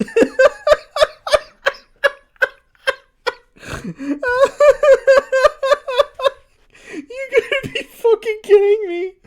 Oh my god. I can't. Oh my god. It's so fucking stupid. Sometimes he had a hard time imagining how typicals thought, but he'd pondered this subject a lot. He took a bite of his sandwich as he stepped up beside the board where Helen Jemison and Ethan Hill were playing. Helen had been kicking Ethan's ass, but now she reached for her queen. I wouldn't, Rory started to say. Ethan scowled at him, but Helen arched a curious eyebrow and glanced up, which was when the world started to scream. So this part does get into some really stereotypical, like, cartoon bullying. Just a heads up on that for what we're about to go into.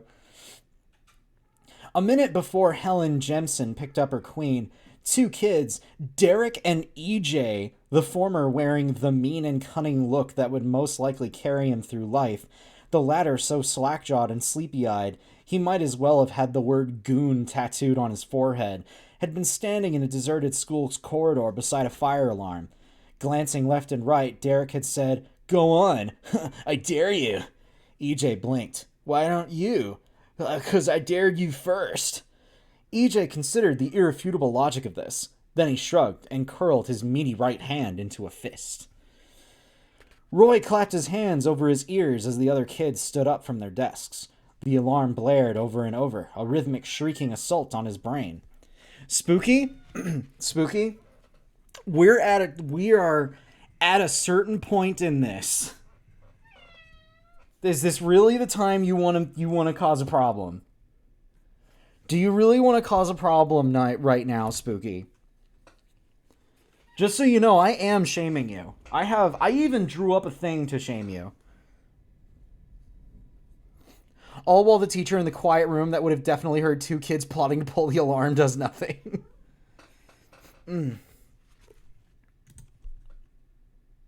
Okay, cat went away now. Yeah, that is true. A teacher would rather do nothing than do anything. Roy clapped his hands over his ears as the other kids stood up from their desks. The alarm blared over and over, a rhythmic shrieking assault on his brain. Mr. Moore went for the door, forgetting Rory as he ushered the other kids into the corridor. Because, yeah, okay. That's alright. You do that, huh? Just, I'm just gonna forget the special needs child and let everyone else... Yeah, I forgot a fucking child during a fire... Yeah, exactly. Fire alarm gets raised. I forgot about... I don't know, I forgot about the special needs kid. Whatever. Damn, it is pissing rain outside. Also realistic, I got left in the stairwell once. Aw, I'm sorry. Now that I think about... Did that happen? I feel like that has to have happened to me at some point. This is an American school. Yeah. This is the kind of shit. Went to the door, forgetting Rory as he ushered the other kids into the corridor. Maybe he looked back, and maybe he didn't. But by then, Rory had slid to the floor behind one of the lab tables and curled into a fetal ball with his fingers in his ears. He squeezed his eyes shut, all thoughts leaving him. Only the sound remained, tearing into his head, an intimate assault of pure noise. He forced himself to open his eyes. Oh my god. This is... EJ and Derek passed by, out in the corridor. The instant he spotted them, Rory stopped breathing, thinking maybe he could make himself invisible.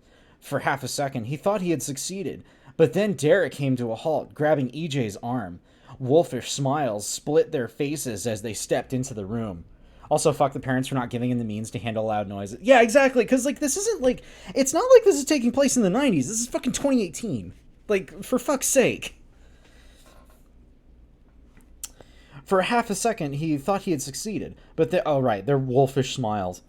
Rory flinched. He knew then who had set off the fire alarm. He couldn't prove it, of course, but he knew it was surely as he knew his own name, and that Helen Jemison had been 3 moves from beating Ethan Hill in that chess match. So, I want you to know, I'm not 100% down to read this part, but I'm gonna give these guys the dumbest fucking voices to kind of soften the blow. "Hey, EJ," Derek crowed. "Are you hungry?" They strode across the science lab as if they hardly even knew Rory was there, ignoring him at the same time while completely focused on his presence. Their performance was bad theater, and he wanted no part of it, but they'd never given him a choice before, and they weren't going to start now. "Hell yeah," EJ replied. "You know what I'm hungry for?" Give them smarty voices. "You know what I'm hungry for?" Rory tensed, knowing what was coming. He could have said the next 3 words with them. They'd said it to him so many times, these shitty kids who thought they were so clever. "An Asperger." "An Asperger," EJ exclaimed. Rory was half convinced the jerks thought Asperger's was really spelled that way. Parents know their child is autistic. Tell him he's the future, and that neurotypical kids are Neanderthals. Puts him in a school full of neurotypical kids. Yeah, okay. EJ kicked him. Rory tucked into a tighter ball, trying to defend himself. He'd been kicked before, been bruised, but never bloodied. These guys were dumb as a box of rocks, but smart enough to not do visible damage. Stupid to the bone, but they had a bully's wisdom. That joke doesn't hit at all. It's like punching a brick wall. Yeah, exactly. The fucking Asperger joke. Like, shut up. Derek echoed. That sounds delicious. A big, juicy ass burger. It sounds delicious. A big, juicy ass burger.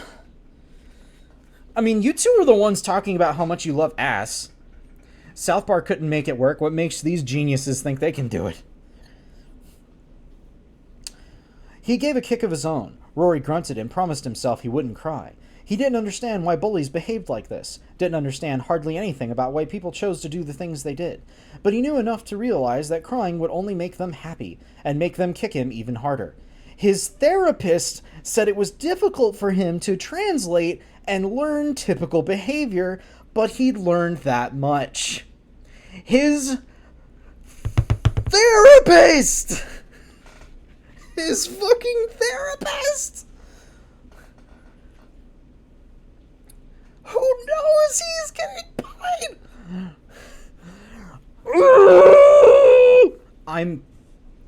Hold on. Hold on a second. I'm going big mode. I'm going big mode.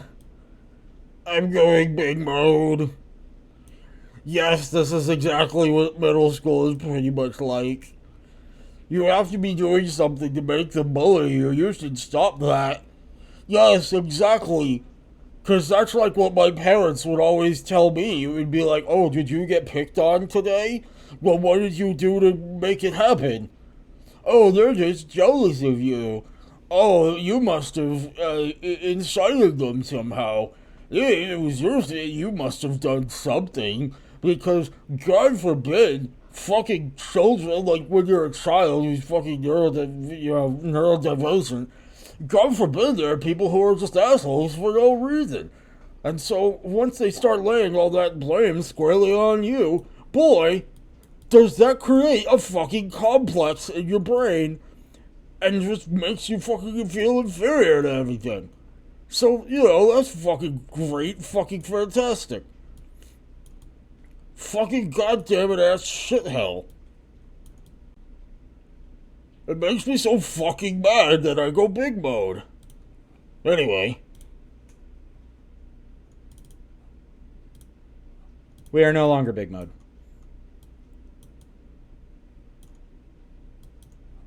I might try to add more things to big mode. I need to try and get like a voice modulator so I can add like an echo to it. Lesson here, kiddos. Adults will not help you. Yep. Yep. Both boys moved to kick him again, but the alarm cut off abruptly and the lab fell into silence. They knew it was over.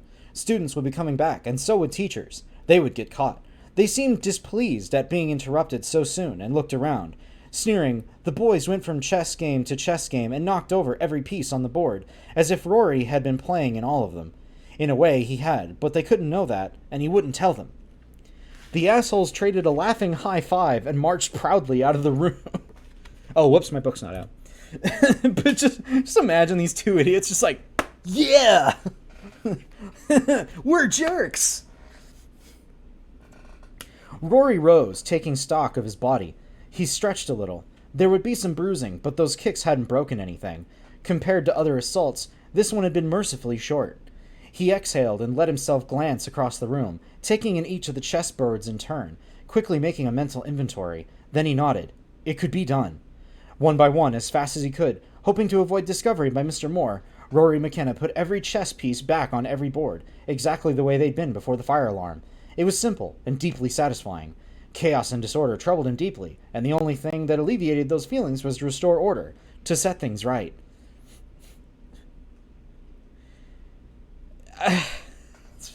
You're fucking kidding me. And do your best, nightmare.mp3. Oh. Your child is being bruised at school and you keep him there.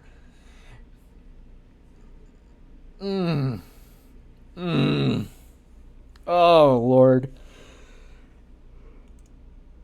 And I want to stress that as far as I remember from what I did see of the movie, which wasn't a lot because Galaxy and I fucking bailed out of it as soon as, like, I think this scene passed by. Probably, well, maybe we got a little further. But, like, he was, like, defenseless. Like, you were just watching a child get fucking beat up on. We stopped at the lab. Yeah. Haha, my child is suffering... my... TikTok voice. My child is suffering felony assault. But, like, it was bad. Like, because, like, in this, they make him sound like, oh, I am used to all of this. I am a smart man. I am a smart little boy who's, just, like, it doesn't even sound right. You know what I mean? Like, you're all cringing along with me. The fucking depiction of his autism, Asperger's, whatever, is so stereotypical. And in the movie, it's stereotypical and, like pathetic, like, and I don't mean that as in, like, oh, I think he is, but, like, they literally make him look as, like, pathetic as possible. And in this, they make him seem like he's a savant, you know? I expected him to count the chess pieces, right? Like, they watched Rain Man one time and was like, yeah, we got it. We can figure it out. On the walk home, the Ortega's dog, Bugsy, tried to murder Rory again. Growling and snapping, the dog raced through its yard and would have torn Rory's throat out if not for the picketed fence. At least that was how Rory saw it. He didn't like dogs, and especially didn't like ugly dogs that looked like storybook monsters. Mom said pit bulls were just like other dogs, that they'd gotten a bad reputation, but Rory still gave Bugsy a wide berth, and he made his way home. When he entered the house, the first thing he noticed was the silence. He could always feel it when his mother wasn't there. Her absence was tangible, and sometimes wondered if that was what it might be like if he ever met a ghost. Did ghosts give off the feeling of their absence like a hole in the world? Of course, Rory knew ghosts weren't real, but sometimes he thought about them, and it freaked him out anyway. Of course, they pick on pit bulls. Yeah, Boy, that's not something that I was expecting, but at the same time, I'm like, yeah, all right, why not? Go ahead, whatever. You've already fucked it up for everything. They're saying Rory is bullying the people. Fucking pitbull. The front door slammed behind him. One of his mom's paintings jumped a bit off the wall, jumped a bit on the wall, and he hesitated, wanting to make sure it didn't fall. Wanting to make sure it didn't fall. He supposed it was a good painting. He liked it, anyway. In the kitchen, he dumped his backpack on the floor, and then paused when he noticed a damp spot on the wall. Snatching a paper towel off the roll, he blotted the spot, erasing the bit of disorder that had irritated him. Then he went to the refrigerator, upon which hung a note from his mother. "Spent 1.5 hours cleaning house," she'd written. "If you mess it up, I will cut you. XOXO, Mom." Excuse me? Excuse me? Excuse me? Run that by me again? What?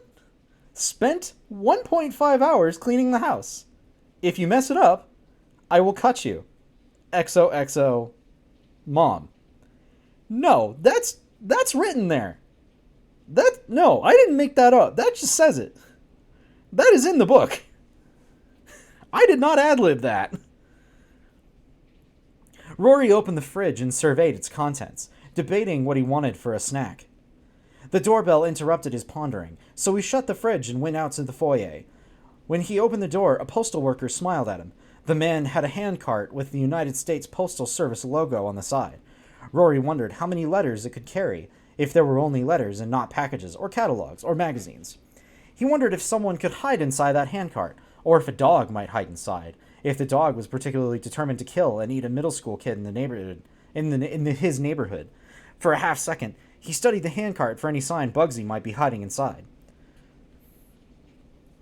Cringe. It hurts, and she left him alone. That's...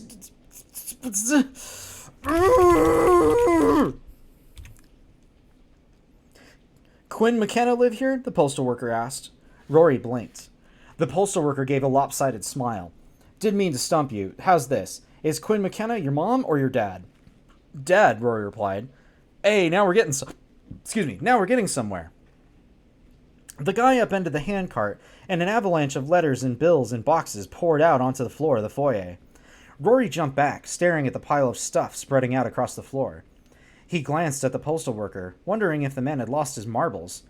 Lost his marbles was a phrase his mother sometimes used to describe people who behaved in a way that seemed illogical or somehow outrageous to her. Illogical. She'd often say...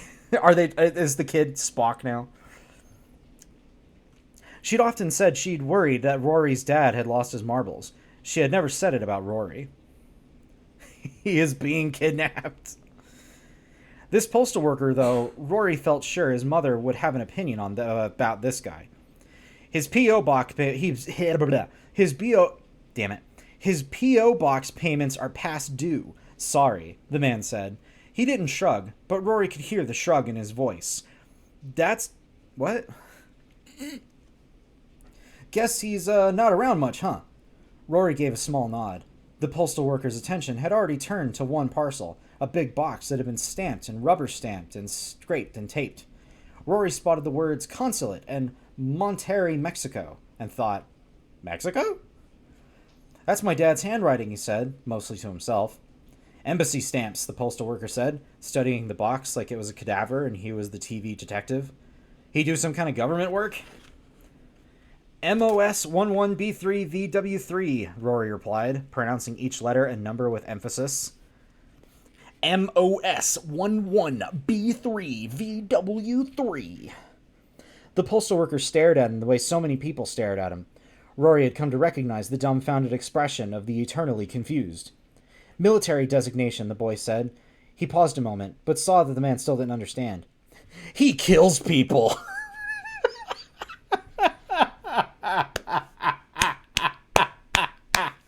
When are we going to get to the Predator Factory? Never. Never. We're with autism, child. We're with autism stereotype. Daddy could have been a water dog. He kills people. The postal worker cocked his head and gave Rory an odd look. You have a nice day, okay? Oh, wait, with this postal worker, we're already at the Predator factory. This is true. Like, you really just let a stranger into the house to dump a bunch of stuff on the floor. Rory watched as the man went down the front walk, and then he closed the door. Frowning, he turned to regard the parcel from Mexico. After a moment, he picked up the box. It wasn't very heavy, not like it had been packed full of books, but it wasn't light either. Why would his father have mailed this box to himself, and what was he doing in Mexico? More importantly, what was in it?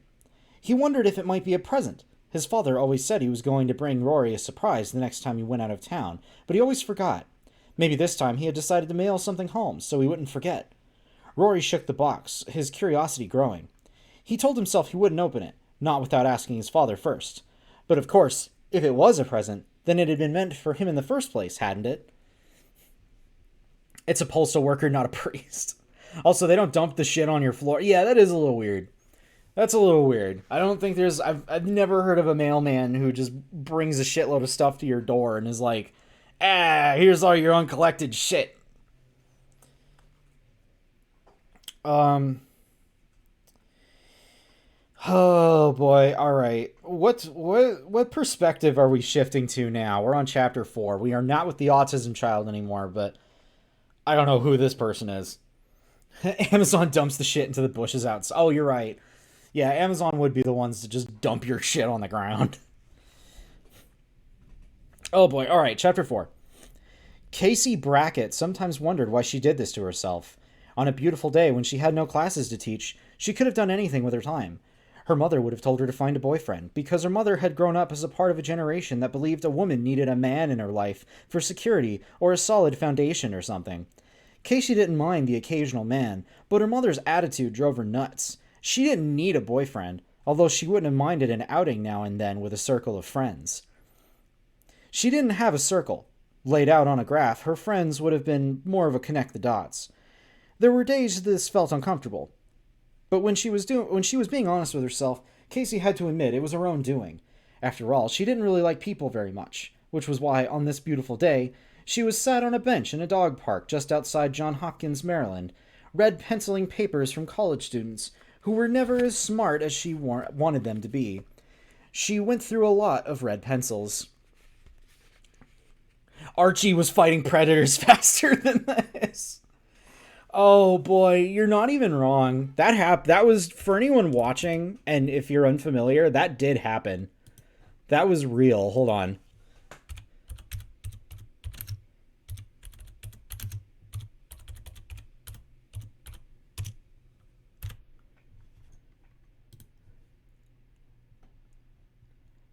Yeah, there was 100% like an Archie versus Predator.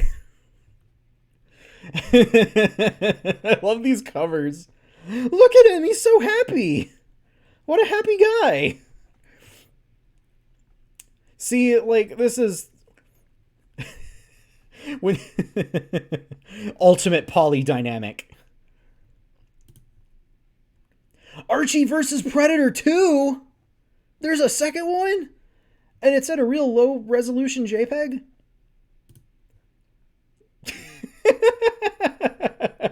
I love these covers so much. Holy shit. Oh my god, he killed Jughead. Jughead's fucking dead. Now here we get, yeah, this, look at this Chad. Look at this absolute Chad over here. He's got the girls. We've got this angry little dweeb off to the side. Jughead doesn't give a shit. Jughead's ace. Jughead's over here with his burger. That's all he cares about.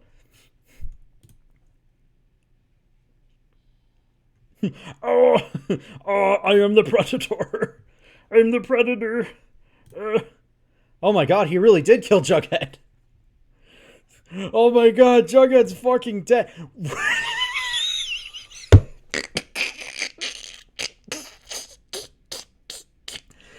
What? Why is Death over here? Why is Death just hanging out on this cover? It doesn't look like a Halloween party.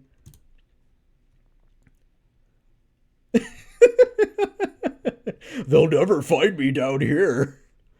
Holy shit, how many of these are there? My daddy has a lot of money. Look at the way this predator is drawn. He looks so lumpy.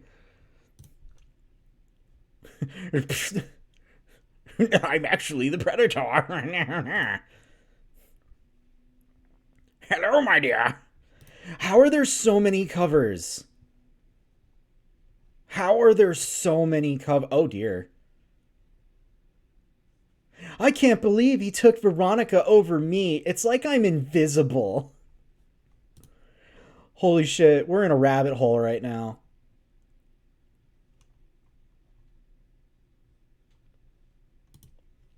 I'm just looking at, like, Archie Predator covers.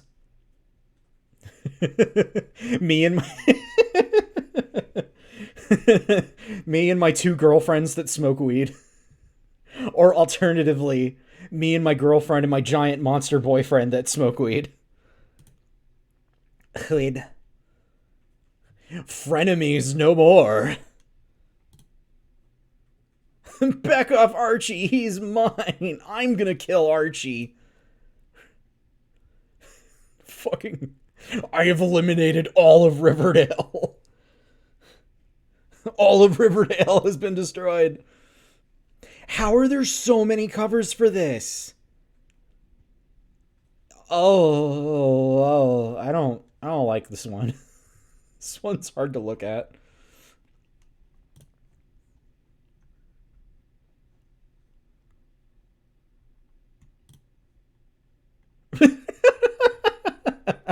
I want this twink obliterated now.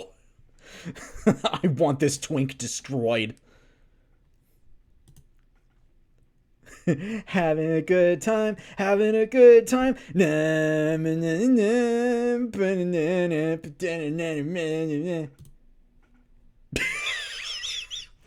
Fuck your volleyball. Fuck you. Fuck you. Fuck your volleyball. Fuck your good time. Oh, that's gotta be it, right? There can't be more covers for the... Oopsie. There can't be more covers for this. I do kind of like... If you were going for, like, a real simplified Predator design, that's not too bad, actually. Sorry, I haven't been looking at chat because I'm so distracted. I'm so distracted by the fucking... The Archie Predator pipeline that I'm in right now.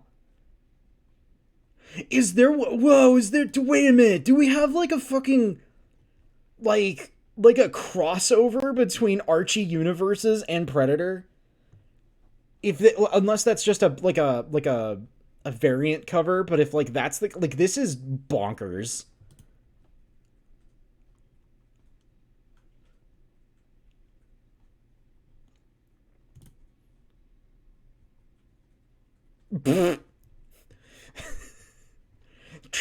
trying to wrangle your monster boyfriend. Archie has a multiverse. Archie into the Archieverse.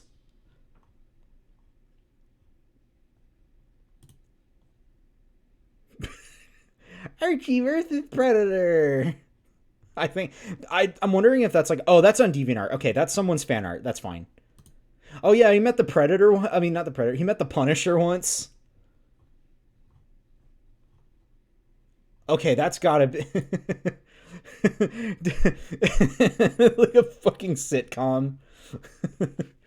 Ooh, I have to move into my new college dorm, but it turns out my college roommate is an alien predator from space that hunts humans. What a predicament!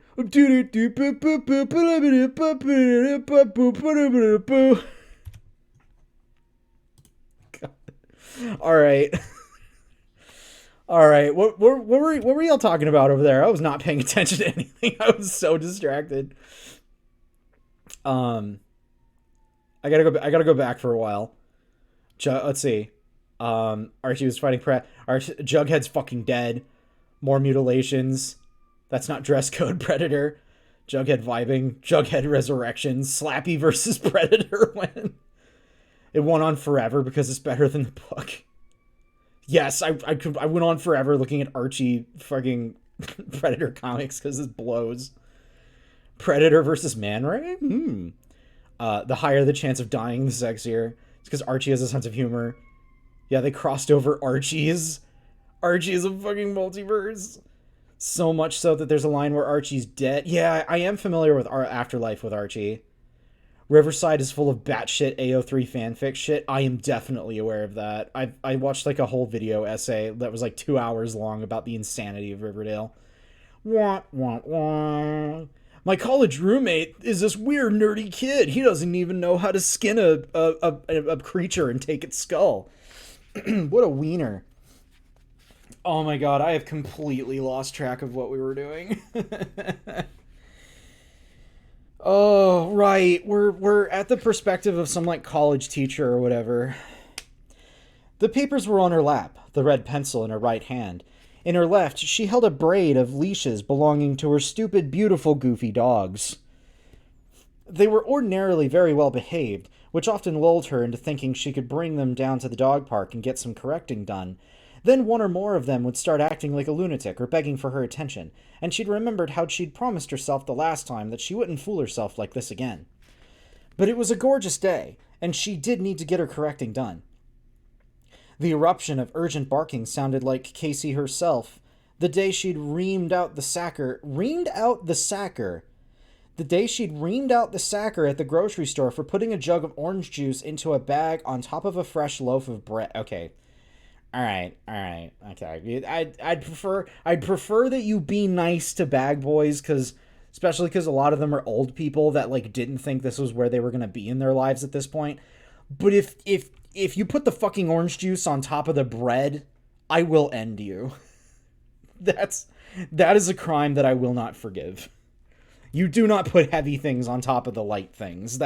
I was a bagger for like 2 or 3 years. I will fight you. Dunny doesn't like flatbread. I like flatbread, but only when it's like meant to be flat and not bread that was previously loafy and made flat. Flat. Made flat.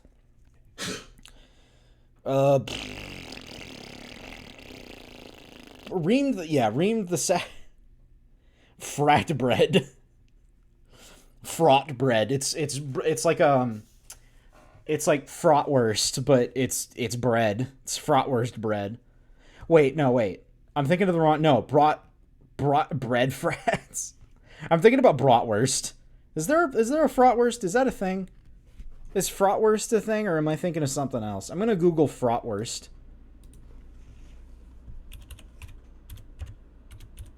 Is that a thing?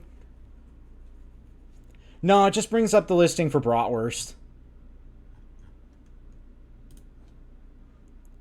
I'm inventing frotwurst. This book is actively killing your brain. It super is. I will take every opportunity to be distracted because it sucks. But it's also at least good, like, material. Like, there's stuff to make fun of. You're doing everything. Calling me out. Yes, I am doing everything possible to get away from it. Every distraction physically possible. She knew that bark the same way our mother knew her baby's cry, and her head snapped up in irritation. Summer, stop it, she snapped. That's not yours. Does it look like yours? You're 15 seconds from putting on spooky from putting spooky on Mike. Spooky, where are you? Spooky, where are you? I need you to take over.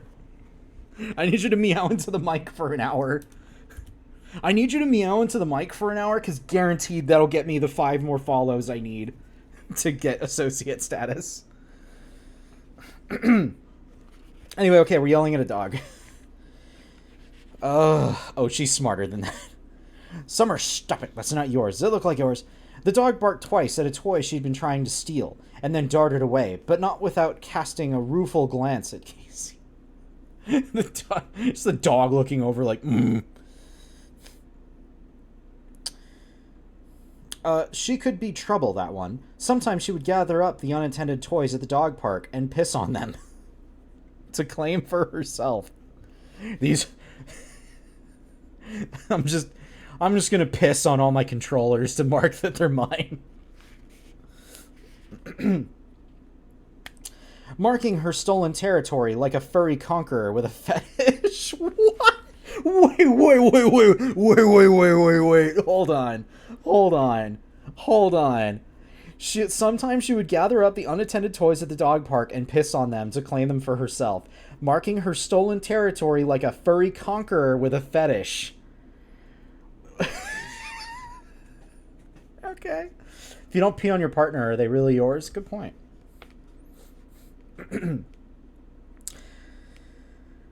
Then there was the time she'd bitten the handsome firefighter who'd been working up his nerve to ask for Casey's number.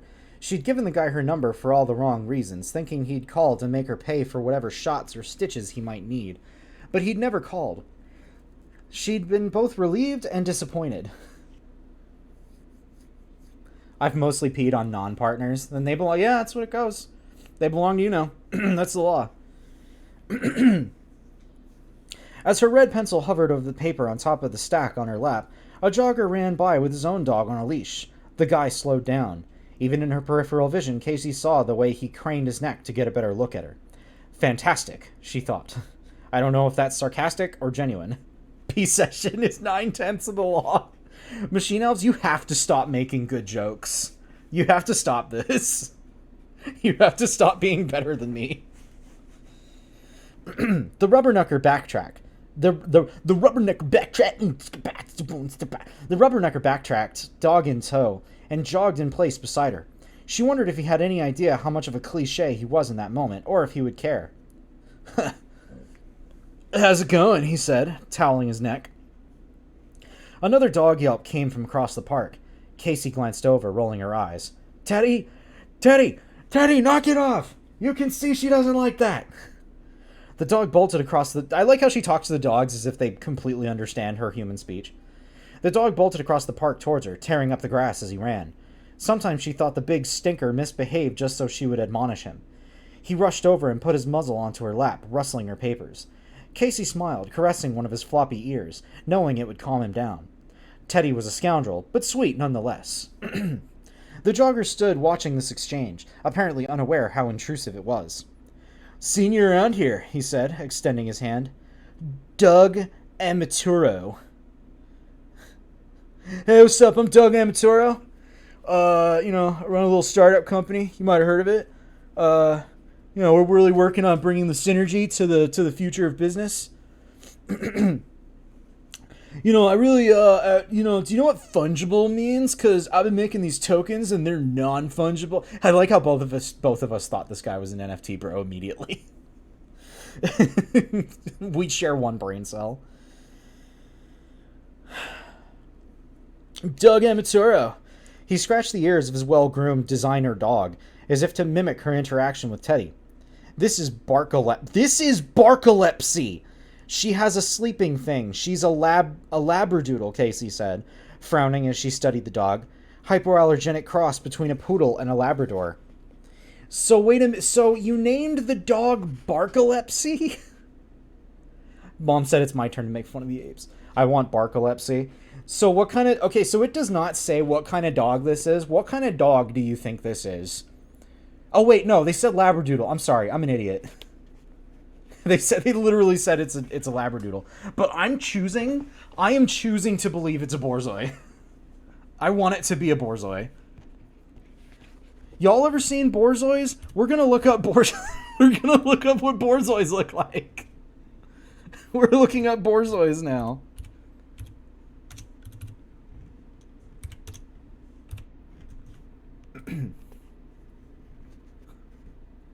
Look at this dog. Look at this beast. Look at this animal. This is... Look at this fucking dog.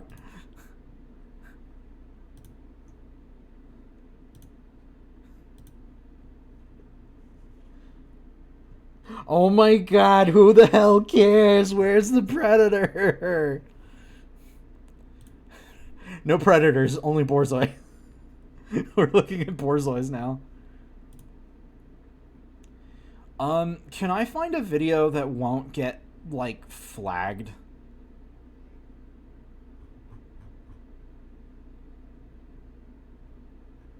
You know what? I'm not gonna risk it. I don't want to get the VOD muted. So, we're just looking at dogs. Look at this dog. Look at this giant fucking dog. Look at that snooter. It's like The Thing, but they shot the dog on sight. Holy shit. I don't know. I feel like this is like if Ian McKellen was a dog. They come in other colors. Look at this. Look at this face. Borzoi walks into a bar. Bartender says, "Why the long face?" Borzoi's like, "Why would you say that to me?" And the bartender's like, "Holy shit, a talking dog." Hi, my name is Kevin. Hello. I meant the book pacing. Oh, yeah. Okay. Pathiban. The Pathiban. I hate the book we're reading so much.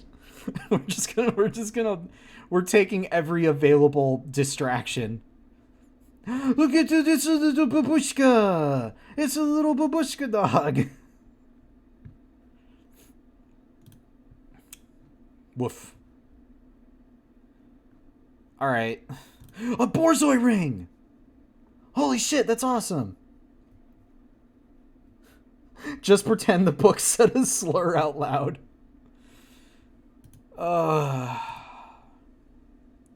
Yeah, but I will admit, I like seeing what new distractions we can get out of this. Like, seeing how short a period of time we can go before we're distracted again.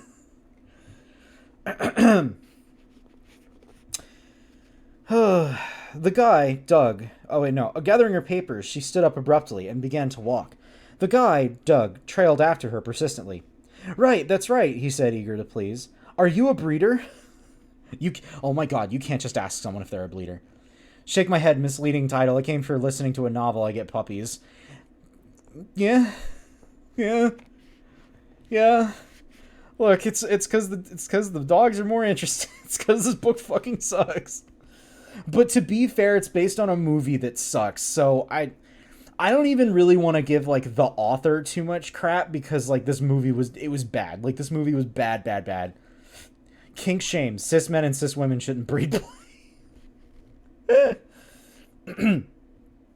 Casey shook her head, hating that the guy had diverted the conversation to his dog, the oldest trick in the book, and it had worked. Science professor, she said. Berkeley. Berkeley. He tried not to look intimidated. What do you teach? Casey heaved a breath, wondering why men did this. Why push it so far that she would have to be blunt with him? Was Doug Ematorial really that oblivious? Or did he think persistence would break down all the walls of her disinterest? Would his approach have been different if he'd spotted her teaching her self-defense students or practicing at the shooting range? Evolutionary biology, she said. The science of how creatures change, adapt. Doug nodded thoughtfully. You mean like how a man changes when he meets an attractive woman? I'm gonna stab this man. Not because he's like the worst ever, but because I'm just gonna cull the herd a little bit. We don't need you. You are unnecessary. There are many other men who fulfill the role of being an overly what's the word I'm looking for? And like overly friendly, like pampered tech weirdo. We have enough of those. We don't need another one. Casey grinned. Someone who knew her well would have known to take a few steps back at the sight of that grin. It's funny, you know. Wait, hold on a second.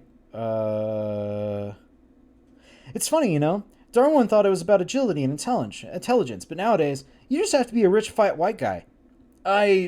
Doug started, and then he blinked, as if realizing for the first time that maybe his presumed charms were not working on her. What? Now, drop a CEO into the Serengeti. Only question is, what color animal shits him out 24 hours later? The Serengeti, probably a jackal. Reddish tan. Jackals eat fucking anything. This guy would call a woman sweetheart and think it's cute. I still call women sweethearts, but I get to be on the friends first. I get to be friends first, I hope. Yeah, I think the only time I've ever used sweetheart is when like my niece fell down or something, and I'm like, oh, sweetheart, I'm sorry.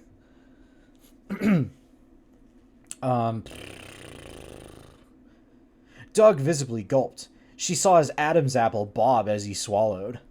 I don't want to hold you up, so, he murmured, and then he bolted, Labradoodle hurrying to keep pace with him. He just can't stand the sight of a strong woman. Rest in peace to my butch lesbian cred. Casey watched him go, reaching into her jacket to fish out a silver flask. She opened it and took a swig. Dr. Brackett? Casey turned to see 3 men in dark business suits regarding her. They stood tall, not exactly ready for a fight, but ready for trouble.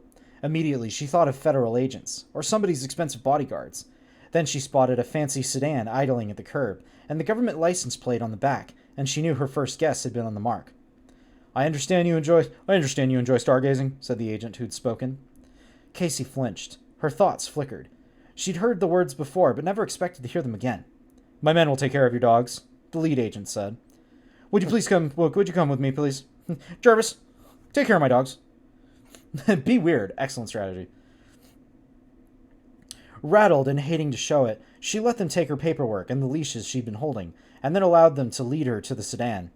Moments later, she was climbing into the back of the car, glancing out the window at her dogs, and the car pulled away. Dog person, huh? The agent said. Casey took a breath, trying to settle down. They don't judge you. They don't lie. No hidden agendas. Love you. Or tear your throat out. Kind of respect that. The agent handed her a file. How are you with higher forms of life? I wasn't aware there were any, she replied, trying to keep her shit together. The file bore the eagle and shield insignia of the Central Intelligence Agency. Of the Central Intelligence Agency. You literally took my dog. Dogs. She has like multiple dogs. Also, was she a dog walker, or does she literally just own that many dogs? Like, I kind of want clarity on that.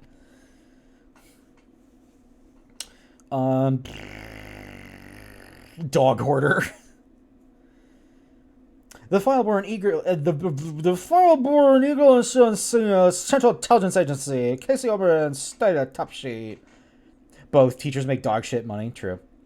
Classified. Project Stargazer. Memorandum for cleared personnel. Subject. Class 4 incursion. Monterrey, Mexico. Words that I breathe in between. Casey frowned. Her throat went dry as she flipped through the file. An 8x10 photo of someone named Quinn McKenna was the first in a series of photos. She saw a debris field and her heart raced with excitement. The next photo showed what appeared to be a spacecraft. Not very large, surely not suitable of interstellar travel. Some kind of sub-transport vessel. Ship to ship? Ship to surface? Ship to mouth? Mouth to mouth? Mouth to mouth? Kiss? Ship to ship kiss? Then she flipped to the next photo and her heart froze in her chest. She sucked in a sharp breath, unable to process for a few seconds. This was a satellite photo, shot through the upper limbs of the trees. No spacecraft debris in this photo, no charred spacecraft. The picture was blurry, but she knew what she was looking at. A humanoid figure, whatever had been inside that spacecraft. Casey Brackett forgot all about her dogs. 'Cause fuck those dogs. Just don't even need them. Fuck it. Can we go back? You know what would be more interesting than this? Literally anything. But what if we just like went back and we started following like the agents and the dogs? What if it was just like it turned into like a goofy little comedy where like there's an FBI agent, no, a CIA agent who's having to take care of like 4 or 5 dogs. Oh, chapter 5. Maybe we'll get back to a predator. Maybe we'll see a predator. We're 47 pages in.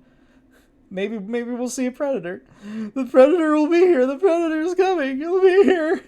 The predator is coming. I think that's a Murder, She Wrote episode. Hold on. I'm gonna get a drink of water.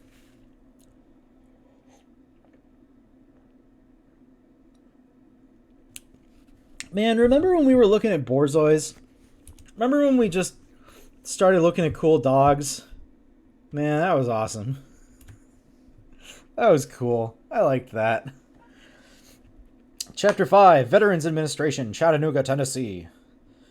There were no windows, unless you counted the one-way mirror on the far wall, and McKenna didn't. Cool, thanks for that information. It amused him to think that anyone still bothered with such antiquated interview techniques. Anyone who'd seen a movie or television show in the past 50 years would know that someone lurked unseen beyond that reflective surface, watching in silence, evaluating both the person being interviewed and those doing the interviewing. Okay, so this man has watched a movie at some point in his life. Just never watched a science fiction movie in his fucking existence. The floor and walls trembled, and McKenna could both hear and feel the rumble of thunder outside. The storm had already been going on when he'd been brought into this room, but in the past few minutes the thunder had grown much stronger. He couldn't hear the rain or see the lightning, but he imagined they both must be for... Excuse me. They both must be for... They both... He couldn't hear the rain or see the lightning, but he imagined they must both be ferocious. A shame. He loved to see lightning burning inside storm clouds, and to watch it lance down from the sky. As a boy, he'd fallen in love with mythology, tales from various pantheons, and when he'd heard thunder roll or saw lightning flash, he still thought of Zeus and Thor and Hephaestus and so many others, because he's a fucking nerd. But the room had no windows, so he had to focus on these assholes instead. "Tell me about the mission," said the man in the ugly tie who sat across from him at the table. McKenna, now wearing an orange jumpsuit, stared at him, and then glanced at the two other people in the room. One of them, he guessed, was a psychologist of some kind. The other was the polygraph tech, who had hooked McKenna up to a machine with the detachment of a gravedigger. They'd already been through all the baseline questions, asking him his name and date of birth and that sort of thing, to establish what the machine would do when he lied versus when he told the truth. The tech reminded him of another tech. Years earlier, McKenna's wife had been 16 weeks pregnant, and he'd taken her for an ultrasound. They'd been debating whether they wanted to know the sex when the tech glanced up, face flat and emotionless, and said at the moment she was just looking for a heartbeat. The callous bitch hadn't found one. What the fuck? Why do you guys say it like that? That's so rude. McKenna laced his hands together and leaned forward. It was a rescue op. A couple of DEA agents had their covers blown. They were being taken to the head of the cartel. He couldn't help feeling he was going through the motions here. He knew all of this would be in the file that the guys would have read before coming into the room. The U.S. government had spent many hours and vast amounts of money trying to punch holes in the drug cartels, but had still never gotten serious enough to do any lasting damage. The cartels were like the legendary Hydra. Cut off one head and two more would grow in its place. The truth was, too much money was on the table, and too much cash found its way into the pockets of government officials and corporate overlords in Mexico. The U.S., Central America, and South America for the problem to... Wait a minute. Into the pockets of government officials and corporate overlords in Mexico, the U.S., Central America, South America, for the problem to ever go away. "I see," Ugly Tie said primly. "You were instructed to kill him?" McKenna controlled himself with an effort. "No, I was instructed to offer him a selection of donuts." The psychologist stared at him, adjusted the ugly tie. McKenna indicated the blood pressure cuff on his arm. "What's with the polygraph? I thought this was a psych eval." "We need to know if you pose a threat." "We need to know if you pose a threat." "I'm a sniper. Isn't posing a threat kind of the fucking point?" He left off the word dumbass, but it was definitely implied. I meant to the general public, to yourself," Ugly Tie replied. McKenna sighed. "Get on with it! Why are you going into this? Where's the predator? Where's the fucking predator? Where is he?" Behind the one-way glass, Traeger stood with his arms crossed. From the moment he'd confronted McKenna, he'd known the guy was going to be a problem. Quinn McKenna had the same hard-ass quality that Traeger had seen in hundreds of military men. But the guy also had a brain. Not to say that the average soldier or sailor or marine was a moron, but most of them had been trained to follow orders, and that tended to carve grooves into their behavior patterns. They didn't usually study the shadows or the angles too deeply.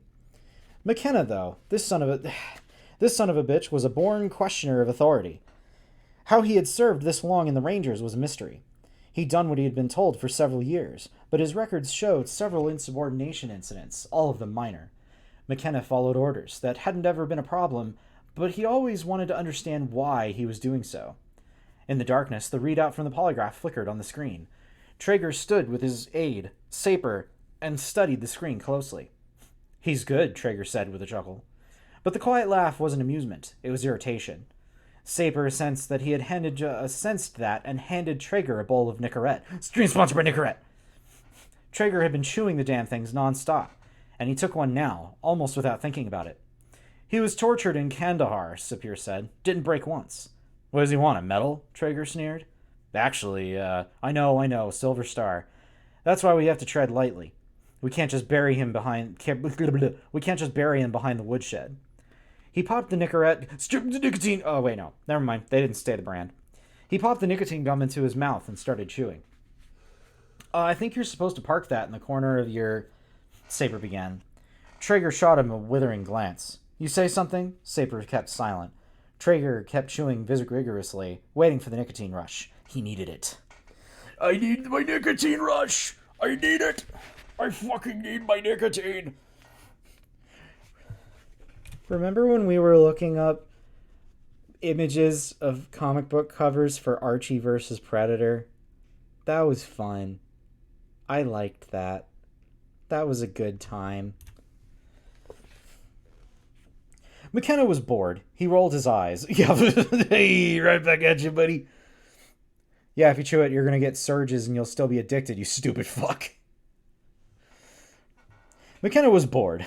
He rolled his eyes. "Look, I get it," he said. "Mexico. Someone doesn't want any witnesses." Ugly Ty looked startled. "Excuse me?" "This methadone sucks. I'm going to boil it down and crystallize it." Ugly Ty looked startled. "Excuse me?"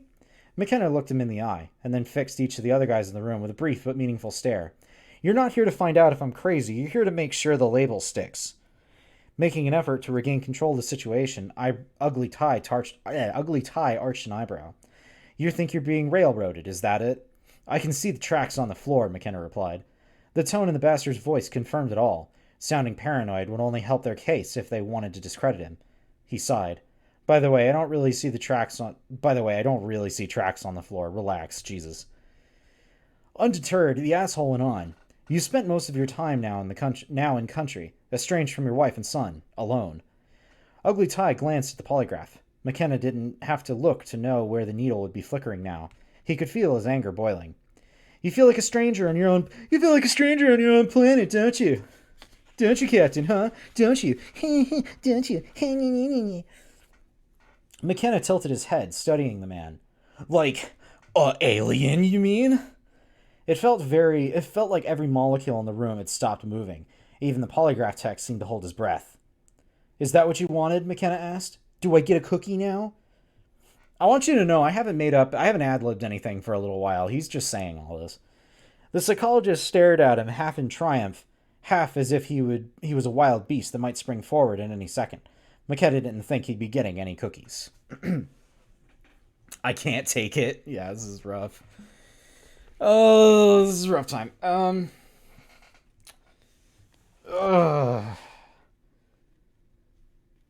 wonder.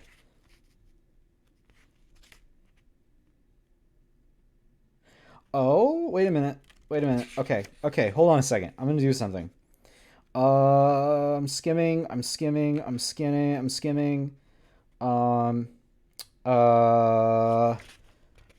Let's see. Our double caked up on a Thursday night McKenna. He looks like he's about to be taken away somewhere. Yeah, whatever. Yeah, he's put on a bus. Yeah, he's put on a bus with a bunch of losers. That's right. I remember this from the movie. He's put on the bus with a bunch of other weird military weirdos, and he's being taken away.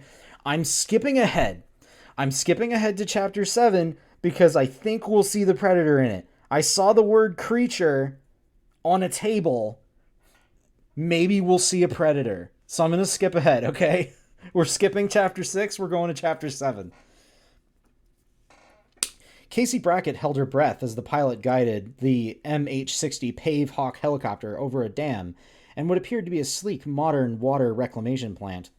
The structure perched on the edge of the cliff, and Casey tensed as the helicopter descended towards the marked landing pad beside a waterfall. "Don't make promises, you beautiful fool." You're right. I'm sorry. I shouldn't. She never ridden in a helicopter. She never ridden in a helicopter before. And she was like, yay, helicopter. Anyway. It looked like something out of a James Bond movie, conspicuous in its attempt to seem innocuous, at least in her current mindset. The high school hunk is promising the sky. She'd never ridden in a helicopter before, and the moment the chopper touched down, she promised herself she'd do her best to avoid it in the future. Dr. Casey Brackett wasn't the type to shy away from risky behavior, but there was a risk, and there was buzzing thousands of feet above the ground in a tin can with whirling blades overhead, as gusts of wind tried to blow you from the sky. One of the security men who'd been riding with her jumped out ahead of her, then another. They turned to assist her, but there was no sense of gallantry in these men, only practicality. She'd studied them through their flight and had concluded that they weren't regular military. Her father and grandfather had been military men. She'd been all around. I don't want to... Fuck this. I don't want to do this anymore. This fucking sucks. This fucking blows. I don't want to do this anymore. Hold on. I'm doing something.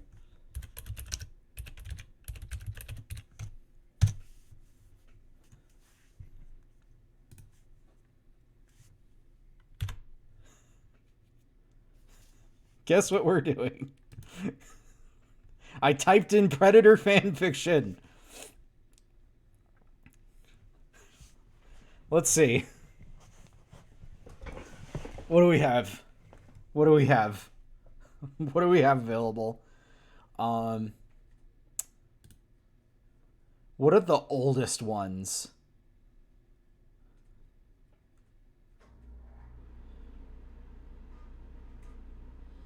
Words, let's see. Yeah. Oh god, not fanfiction.net. Yeah, guess what, buddy? We're going way back. We're going way back. Unless I shouldn't be on fanfiction.net for any reason. If it's like owned by assholes, I won't do this. But like, guess what? We're going way back.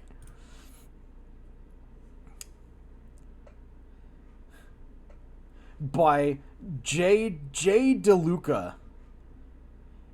Anthrozeno hybrids started when Lieutenant Ripley was cloned, and now they're everywhere. The perfect loyal soldier. Or not. No, it's all cringe. Well, guess what? You made me read Cat in the Hat fanfiction last time, so we're reading this. I'll zoom it in a little bit.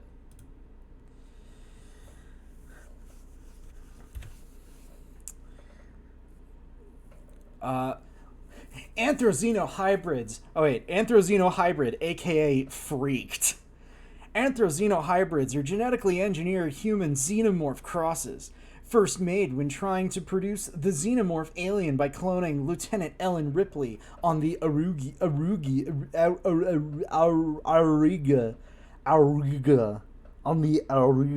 At least we got to be the dirty hoe. No, I didn't want to be the dirty hoe. You made us be the dirty hoe in that story. On the Auriga, and then reproduced with information taken from what was left of the ship's memory, personal logs, and medical logs, and sample DNA left over on other ships that were working on the same thing. All are owned by the USM, but leased out accordingly, mostly to the USCM. Freaked. She's freaked! Fanfiction.net has a really nice app. Lets me customize the reading font. Too bad the other writing sites don't have that. AO3 Archive versus Predator. Lieutenant Thomas Lee stopped just outside the doors to the ship's rec room, his hard hands moving to straighten his uniform with a weary glance to his quite companion that stood just to the left of him. I assumed that means quiet. This wasn't going to be easy, he knew it. The team received new members almost every week, and it had been a quick habit to get used to it. But there was no doubt in his mind that this certainly wasn't going to be as smooth and regular. Funny, he almost pitied the thing that stood next to him. Finally, with a sigh, Lieutenant Lee stepped towards the doors, giving a glance at their panels as they automatically swooshed open before moving his eyes to the tired and ragged soldiers in the room. Most of his people, the lieutenant observed, were simply sitting at the various tables, set up, talking and playing card games. More of the newer ones had chosen to play basketball at the far end of the room.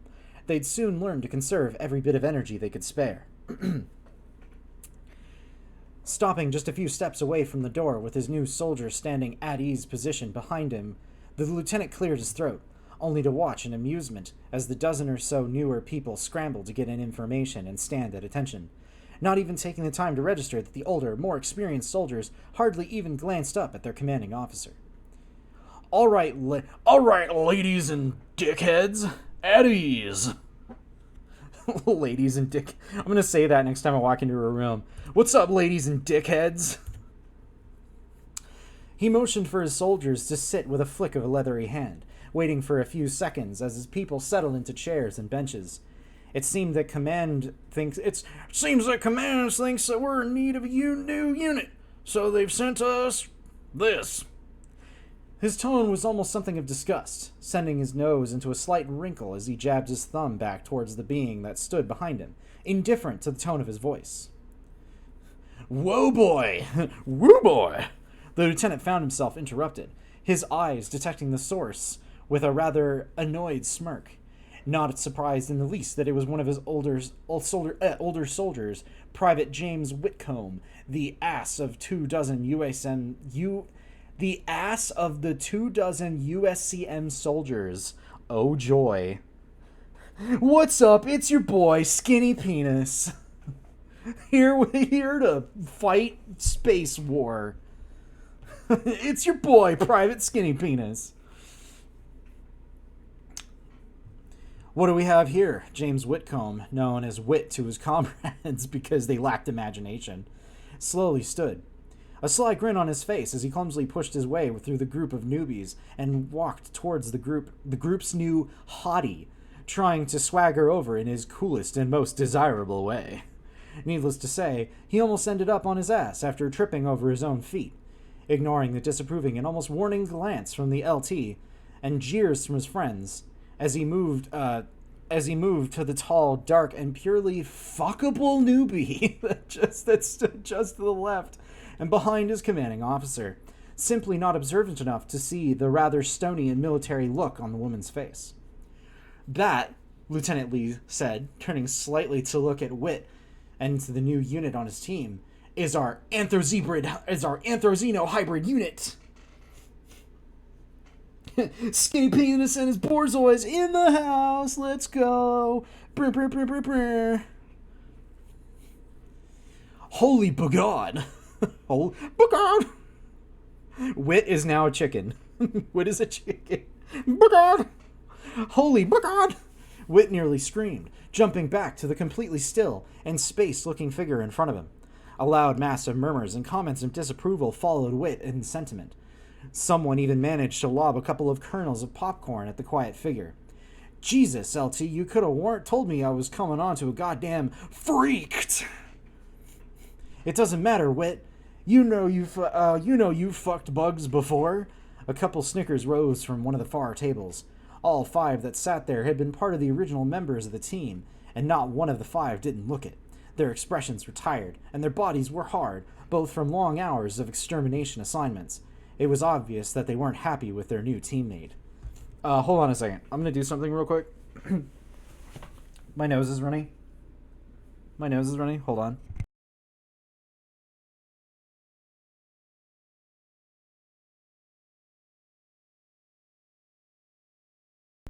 There we go. I muted the mic for that so you wouldn't have to hear me blow my nose.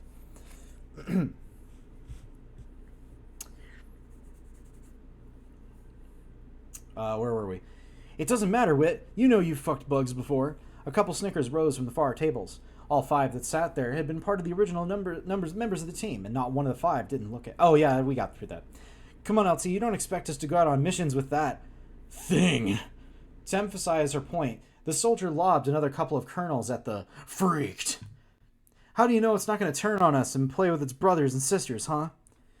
Eyes then turned to the LT, who turned slightly to give a glance to the woman who stood still and apparently oblivious to what was happening around her. He knew better than to think that, though. Well, pausing, he waited for the doors to open, and as if on cue, he watched as a short, geeky-looking man walked through the two rather tall and brawny men in uniform. "Because we have Mr. Hewlett here and his people." "Mr. Hewlett, you want to brief my man?" "Mr. Hewlett, brief my man." Mr. Hewlett slowly made his way over to the LT and his new charge, his eyes wandering over the spliced and diced piece of DNA that made up the ruthless killer inside the small and rather beautiful frame. Her straight stare and rigid appearance pleased him to some degree, a smug smile pulling at the thin lips, at the simplicity of his new work. Dragging out the word in his nasally voice in his gray... Dragging out the word in his nasally voice with his gray, cold eyes, diverting to the semi-large group of grunt soldiers, who obviously didn't like the current situation. "I am Gary Hewlett. Mr. Hewlett to you, though." He smiled again, in his own evil little way, as he motioned his hand towards the Anthrozeno-hybrid unit that stood just next to him. And she is Anthrozeno-hybrid Unit 68. We trust us. We really wanted to call her 69, but hey, it would have caused a lot of problems. Don't look at me. "Not to worry, ladies and gentlemen. She is completely under the control of the United States Colonial Marine Corps and will not be posing any threats to your safety, I assure you. Isn't that right, number 68? "Sir, Anthrozeno-hybrid Unit number 68 is under complete control of the United States Colonial Marines, sir." Her voice surprised most. It sounded oddly human and young at that matter, hardly out of her teens. So I wonder if I can find a good voice for that. Sir, Anthrozeno-hybrid Unit number 68 is under complete control of the United States Colonial Marine Corps, sir. Give her a fucking lisp. "A simple yes, sir, would have sufficed, number 68. The handler sneered as he turned back to the soldiers. "She is also a very expensive piece of equipment, so I advise that you treat her so." "Expensive or not, it's still a bug, and I think that all of us here won't hesitate to treat it so." Turning his gaze to the table of originals whom spoken up just before he had entered, Hewlett sneered, raising his stubby finger to push his glasses back across the bridge of his nose. "Soldier, this bug here is going to save your life approximately 3.8 times before the end of the month. It's been studied." A slow and overconfident smile crept over his thin lips. "That's a lot of time, don't you think?" Oh wait, wrong character. "That's a lot of time, don't you think?" Hewlett paused again, waiting to... No, Hewlett's the nerd, right? Hewlett's the nerd. "That's a lot of extra time, don't you think?" Hewlett paused again, waiting for the table to strike up another argument, like they were bound to do before the end of the meeting. Silly, insignificant creatures, they wouldn't win anyway. "Besides," suddenly continuing as he made his way around 68, coming to a stop rather than close to her side coming to a stop rather close to her side. I can't read. This stream is doomed if anybody figures out I can't read. Rather close to her side and stare up at the carefully blank face, turning to look back at the grunts. She was the lab's breakthrough and the newer unit, number 68. Oh wait, fuck. She was the lab's breakthrough on the newer unit, number 68, if you would. Without even so much as acknowledging her handler's closeness, the stiff and rigid young woman opened her mouth, only to retrieve a chuckle and some snide comments. Look it, they taught her how to give head." Another one of the soldiers howled at his stupid comment. Maybe he was just a little excited. "Aw, calm down, Corbin," one of the female soldiers by the name of Alexis, Alex for short, which is really only 2 letters shorter. I know that we switched over to fan fiction several minutes ago, but now that I'm back at keyboard, was the Predator movie novel actually about the Predator, or was it about U.S. Army bullshit? The Predator was in like the first 5% of the book. Yeah, it was just really bad. Like the autism chapter was already bad enough. Like the autism chapter already was like, that was the only reason to even do it, was to read through that absolutely immaculate cringe. But everything after that was just super boring and dumb. and like I could have kept going, but it was just so lame, and like all of it, I was getting so I was taking every opportunity to be distracted. At some point, we spent like fucking 3 or 4 minutes just looking at pictures of Borzoi dogs because I was like, "Have y'all seen a Borzoi? Let's look at this. Let's look at dogs." I was taking every opportunity to get away from the book. So yeah, now we're looking at fan fictions. You didn't see the Borzoi? We're looking at Borzois again. We're looking at Borzois. Let's do it. We're looking at Borzois, baby. Hell yeah, Borzois. Look at these dogs. Look at these fucking dogs. Oh, they're great. Look at this dog. Look at this guy. Look at him. Look at this goober. I wonder.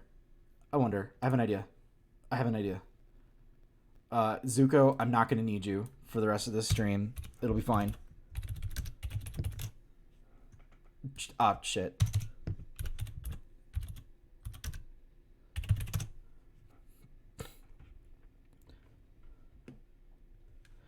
Okay, a Vine. Oh my god. Dude, do you guys want to watch a Vine compilation of Borzois? Dude, let's do it. It's my little Russian lady. Please get me some beats. Look at him go.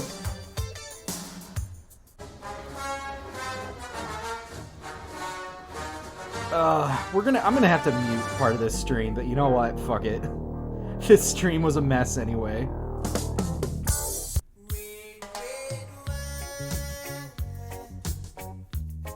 What if I pass out? Asper. Get the police.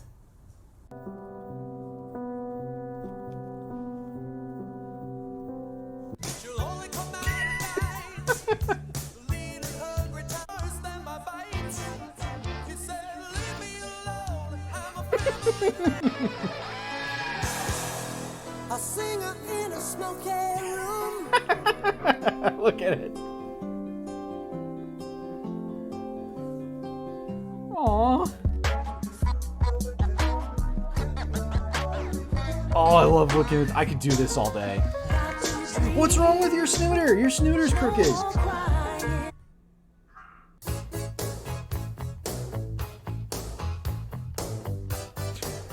Yeah, buddy. This is it. Squared up. Trying to make some front page driving news. Working on a night move. Class. Like a true survivor. Feeling like a little kid. Domesticated paradise. Palm trees and pools. This is it. This is what this stream's about now. Tonight there's gonna be a jailbreak somewhere in this town. I don't even care that like most of these aren't even funny. I just like looking at the dogs. I want you to smile for me. Steven. It's him, it's Steven.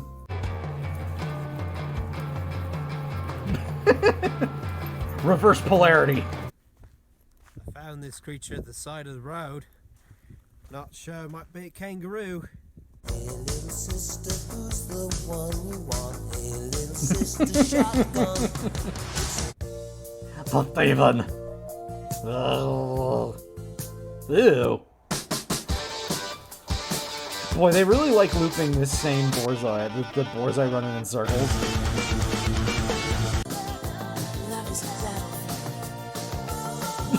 They just... This Borzoi loves to fucking move. Oh, literally perfect. And I guess that's why they call it the blues. noodle. What a fucking noodle ass dog beast. Only thing about me is the way I walk.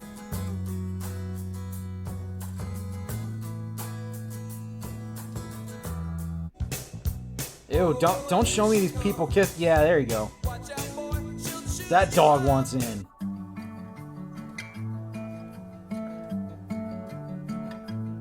Oh god. Oh, this is so good.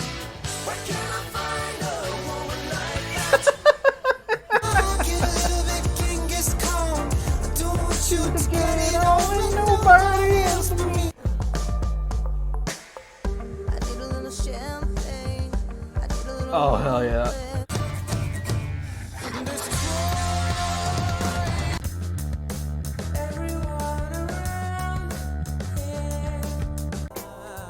Two more minutes of Borzoi. Well, I know I'm gonna be the man who wakes up next to you. Majestic. Magnificent beast.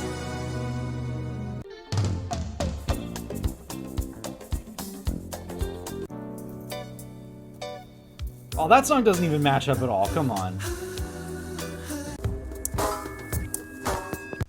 If you're in the game, well, then the stroke's the word. Boy, whoever's putting together most of these was like super into dad rock.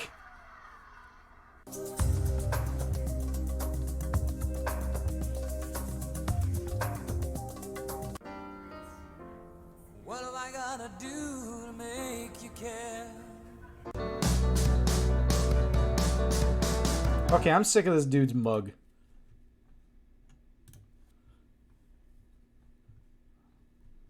Oh, wait, no, go forward. Top 10 facts about Borzois. Gentle, calm, and good-natured Borzoi is an aristocratic breed exhibiting sensitivity and a great sense of humor.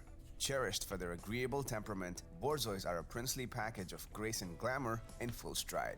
With their elegant yet haughty demeanor, silky coat, and long narrow head, these guys are instantly recognizable compared to most. They're of the instantly other hounds. recognizable Once for known as being the Russian absolute Wolfhound, slinky, Borzoi also carries slinky, a long hunting silky heritage. beasts. If you're looking for a dog with a regal gait and stately temperament, then this might be an ideal breed for you.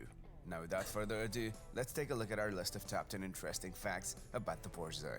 But before we start our list, we'd like to take a moment to express our thanks to all the original Borzoi owners. Shut up. Get to the Borzoi facts.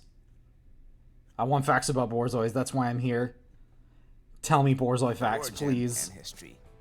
While there is some dispute concerning the origins of the Borzoi, we do know that the breed standard was first officially recorded in Russia in 1650. It is believed that the dog was crafted by Russian aristocracy. It was crafted. hunting. As per that account, This dog was Russian taken to a breeders looked for Minecraft fast hunting workbench. dogs and ordered a collection of And they put Canadian together breeds. several pieces Although of, they met his wool. breed requirements, And they the just dogs were hammered not together suited this for the dog. cold weather and ultimately got perished. The Duke ordered a new batch and crossed them with Russian sheepdogs, which had thick coats to keep them warm during the Dog.zip. harsh Russian winters. These new dogs were both speedy and well equipped to deal with the weather. Some also argue that the Borzoi has a complex lineage. It just looks There like are a number dog of that like breeds that are someone thought took to the be shovel to their ancestors of face the Borzoi. and just Yes, like their the whole southern nose coursing went hounds, down. The Tatters, the Oucher or Russian sheepdog, and the bearhound, as well as other sighthounds. God, this is what we should do. Should we even keep reading on streams anymore? We shouldn't even read. Let's just watch dog videos all the time. This is what we do now. This is dog stream. We watch dog videos. Three-masked Borzois were unleashed on a wolf that had been flushed into the open. The Borzoi had to sprint to cast the wolf before reaching cover on the other side of the field. Their job was to hold the wolf until the huntsman came to bind it. The Russian Borzois can fight aristocracy kept wolves. grandiose Fact. kennels of hundreds of Borzoi. Most of these dogs were killed as hated symbols of Russian rulers after the Russian Revolution. The Borzoi of today descends from a few that escaped death, and they're also believed to be the descendants of dogs I'm a that dog. had been given as gifts to foreign dignitaries by the Russian government. In America, the Borzois were initially known as the He looks so Russian Wolfhound. sad. This changed in 1936, when the breed name officially rechristened the Borzoi from the Russian word Borzy, meaning swift. After this, they found a second claim to fame as an aristocratic model. I'm sorry, I'm and not saying status much. I'm like, The AKC registered the dog in 1891. what if you as find the a Rough racist or 47. cringe dog in the video, though? Oh no. Their graceful appearance. Standing over 32 inches and weighing anywhere between 75 to 105 pounds, Borzois somewhat resemble Central Asian breeds such as Saluki, Kyrgyz Taigan, and the Afghan Hound. Borzois are best wait, no, go described as back. large gray Saluki, Kyrgyz Taigan, and the Afghan. That's the what was his name? What was his name?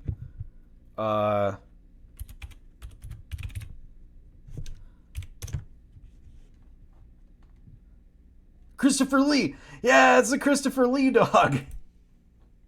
Hold on a second. Yeah, it's this is Christopher Lee. That's not even a dog. That's just Christopher Lee.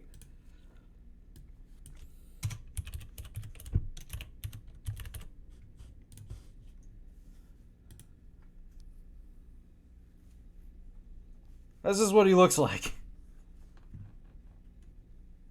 See? Same person. It's Christopher Lee, but it's a dog. And hound. Borzois are best described as large greyhounds robed in a long silky coat. Like a typical greyhound, they have family traits of long, slender legs. They're like and greyhounds, bodies, except they are deep longer chests. and shinier Their and abdomen is silkier. tucked, and their tail is long. Their head is extraordinarily They are like long, greyhounds, except they are grace is evident they in every feel move, nice when and you they touch always them. possess elegance. Their coat comes in virtually any color. Their long top coat is flat. Wait, with any various color? waves of curling Can I levels. get it in The blue? Soft undercoat thickens during the winter, but Can I get sheds a in green summer to Borzoi? avoid overheating. With a unique distribution of coat throughout their body, their overall appearance is stunning. Number 3, their personality and temperament. Borzois are athletic and independent breed of dog. They know they're aristocrats, but they also How y'all have a bit of doing? Are we all okay gesture. with this? Are we They're all okay gentle just and watching highly Borzoi sensitive videos? dogs with Watching natural dog respect for videos? humans. These guys do God, not what a generally display mess. dominance or What an aggression towards absolute people, waste of a but can turn stream. aggressive if handled roughly. Borzois can be very affectionate with their families. When they are raised with children, most of them will become good companions. Typically, these dogs are friendly but not very fond of strangers. True to their heritage, Borzois are avid hunters and will chase any small fleeing animal. They I cannot be love called these off the goofy chase, ass they may be dogs. oblivious to cars. Most Borzois are fairly quiet and bark on rare occasions. They do not have strong I won't stop you, territorial but I'm like drives and cannot negative be relied interested. on to Fair raise enough. the alarm upon sighting a human intruder, so they are not very good at actually protecting. I don't know, to be totally honest with you, it's just that, like, okay, I'm gonna go back to the reading room now. So, here was my thought process, right? Here was my feeling. I was kind of thinking that, I will take bad movie book and I will read it and it will be funny and good. And it was bad. And so, like, I really didn't have anything else prepared for today. And I don't know. I feel like this session, today's session got off to a weird start. And this book, like, trying to read, it turns out if you know a book is bad, it's probably gonna be bad. It's probably gonna be, like, not fun. And the thing is, doing the fan fiction bit, I think that could have worked out really well. Gasp! Who would have known? I think the fan fiction thing could work out really well, but, like, I need to find like ancient janky fan fiction. You know what I mean? Because when we started reading that random one, it was kind of just okay. Yeah, I don't know. Like, so we can probably find. I don't know. We can probably find some more stuff. I'll level with y'all. Considering that some of the Eye of Argon. What? Wait, what are you talking about? What is this? What is this that you speak of? I'm looking it up. What is it? Eye of Argon. Heroic fantasy novella that narrates the adventures of Grignir, a mighty barbarian and thief. This sounds familiar. This sounds super familiar. Imagine someone writing My Immortal in the 70s. Holy shit, what?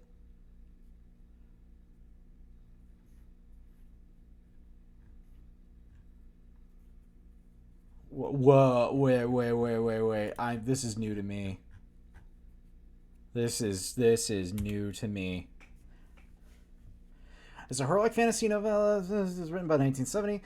Found notoriety within science fiction fandom since its publication. The quality of the work has made it rank among the books considered the worst. It's been described as one of the genre's most beloved pieces of appalling prose. The infamous worst fantasy novel ever published for fans' enjoyment, and the apotheosis of bad writing. And it has subsequently been used as a part of common science fiction convention party game. Holy shit, what? What? What?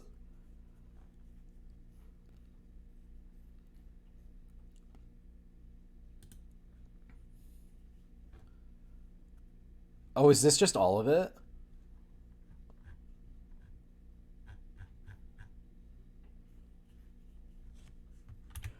Wait, hold on a second. The weather-beaten trail wound ahead into the dust-cracked climes of the barren land which dominates large portions of the Norgalian Empire. Age-worn hoofprints smothered by sifting sands of time shone dully against the dust-splattered crust of the earth. The tireless sun cast its parching rays of incandescence from overhead. Halfway through its daily revolution, small rodents scampered about, occupying themselves with the daily accomplishments of their dismal lives. Dust sprayed over 3 heaving mounts, blinding clouds, and they bore the burdensome cargoes of their struggling overseers. "Prepare to embrace your creators in the Stygian haunts of hell, barbarian," gasped the first soldier. "Only after you have kissed the fleeting steed of death, wretch," returned Grignir. A sweeping blade of flashing steel riveted from the massive barbarian's enameled shield as his rippling right arm thrust forth, sending a steel-shod blade to the hilt at the soldier's vital organs. This disemboweled mercenary crumpled from his saddle and sank into the clouded sward,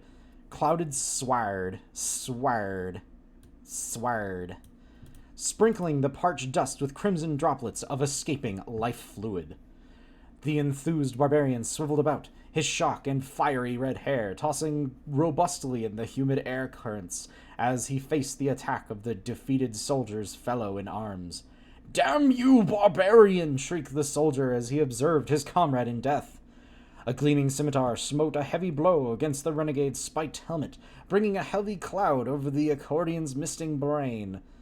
Shaking off the effects of the pounding blow to his head, Grignir brought down his scarlet-streaked edge against the soldier's crudely forged falberk, clanging harmlessly to the side of his opponent. The soldier's steed whinnied as he directed the horse back from the driving the blade of the barbarian. Grignir leaped mount forward, and his hoarsely piercing battle cry of his wilderness-bred race resounded from the bleeding lungs. Okay, alright. I'll keep in mind that this is here. I'm sure it gets, like, worse. I was hoping it would start off bad, but it's, like, kind of just okay. But, like, I'm very curious. Dunwich is entranced. I was, not gonna lie, I was kind of getting into it. I was kind of feeling it. I don't know, maybe we'll make that what we do on next Tuesday. Maybe we'll look into that. Because you have me so curious. I've never heard of this before. This, like, super notoriously bad science fiction. Now that I think about it, considering that we're talking about bad fan fiction, do you think My Immortal would be worth reading at some point on stream? Would that be worth it, or has that been overplayed at this point? No. My Immortal is overplayed. Yeah, I kind of figured. Everybody and their mother has heard renditions of My Immortal at this point. What you need to read is Harry Potter and the Methods of Rationality. Oh dear. Oh yeah. Okay, so anyway, I hate that title. So anyway, I'm kind of thinking... I already get bad, but hold on a second. Now I'm going to look this up. I'm looking it up.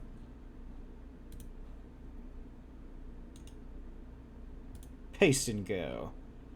Oh, this is an actual real thing, huh? Harry Potter and the Methods of Rationality is a Harry Potter fanfiction by Eliezer Yudkowsky. It adapts the story of Harry Potter to explain complex concepts in cognitive science, philosophy, and the scientific method.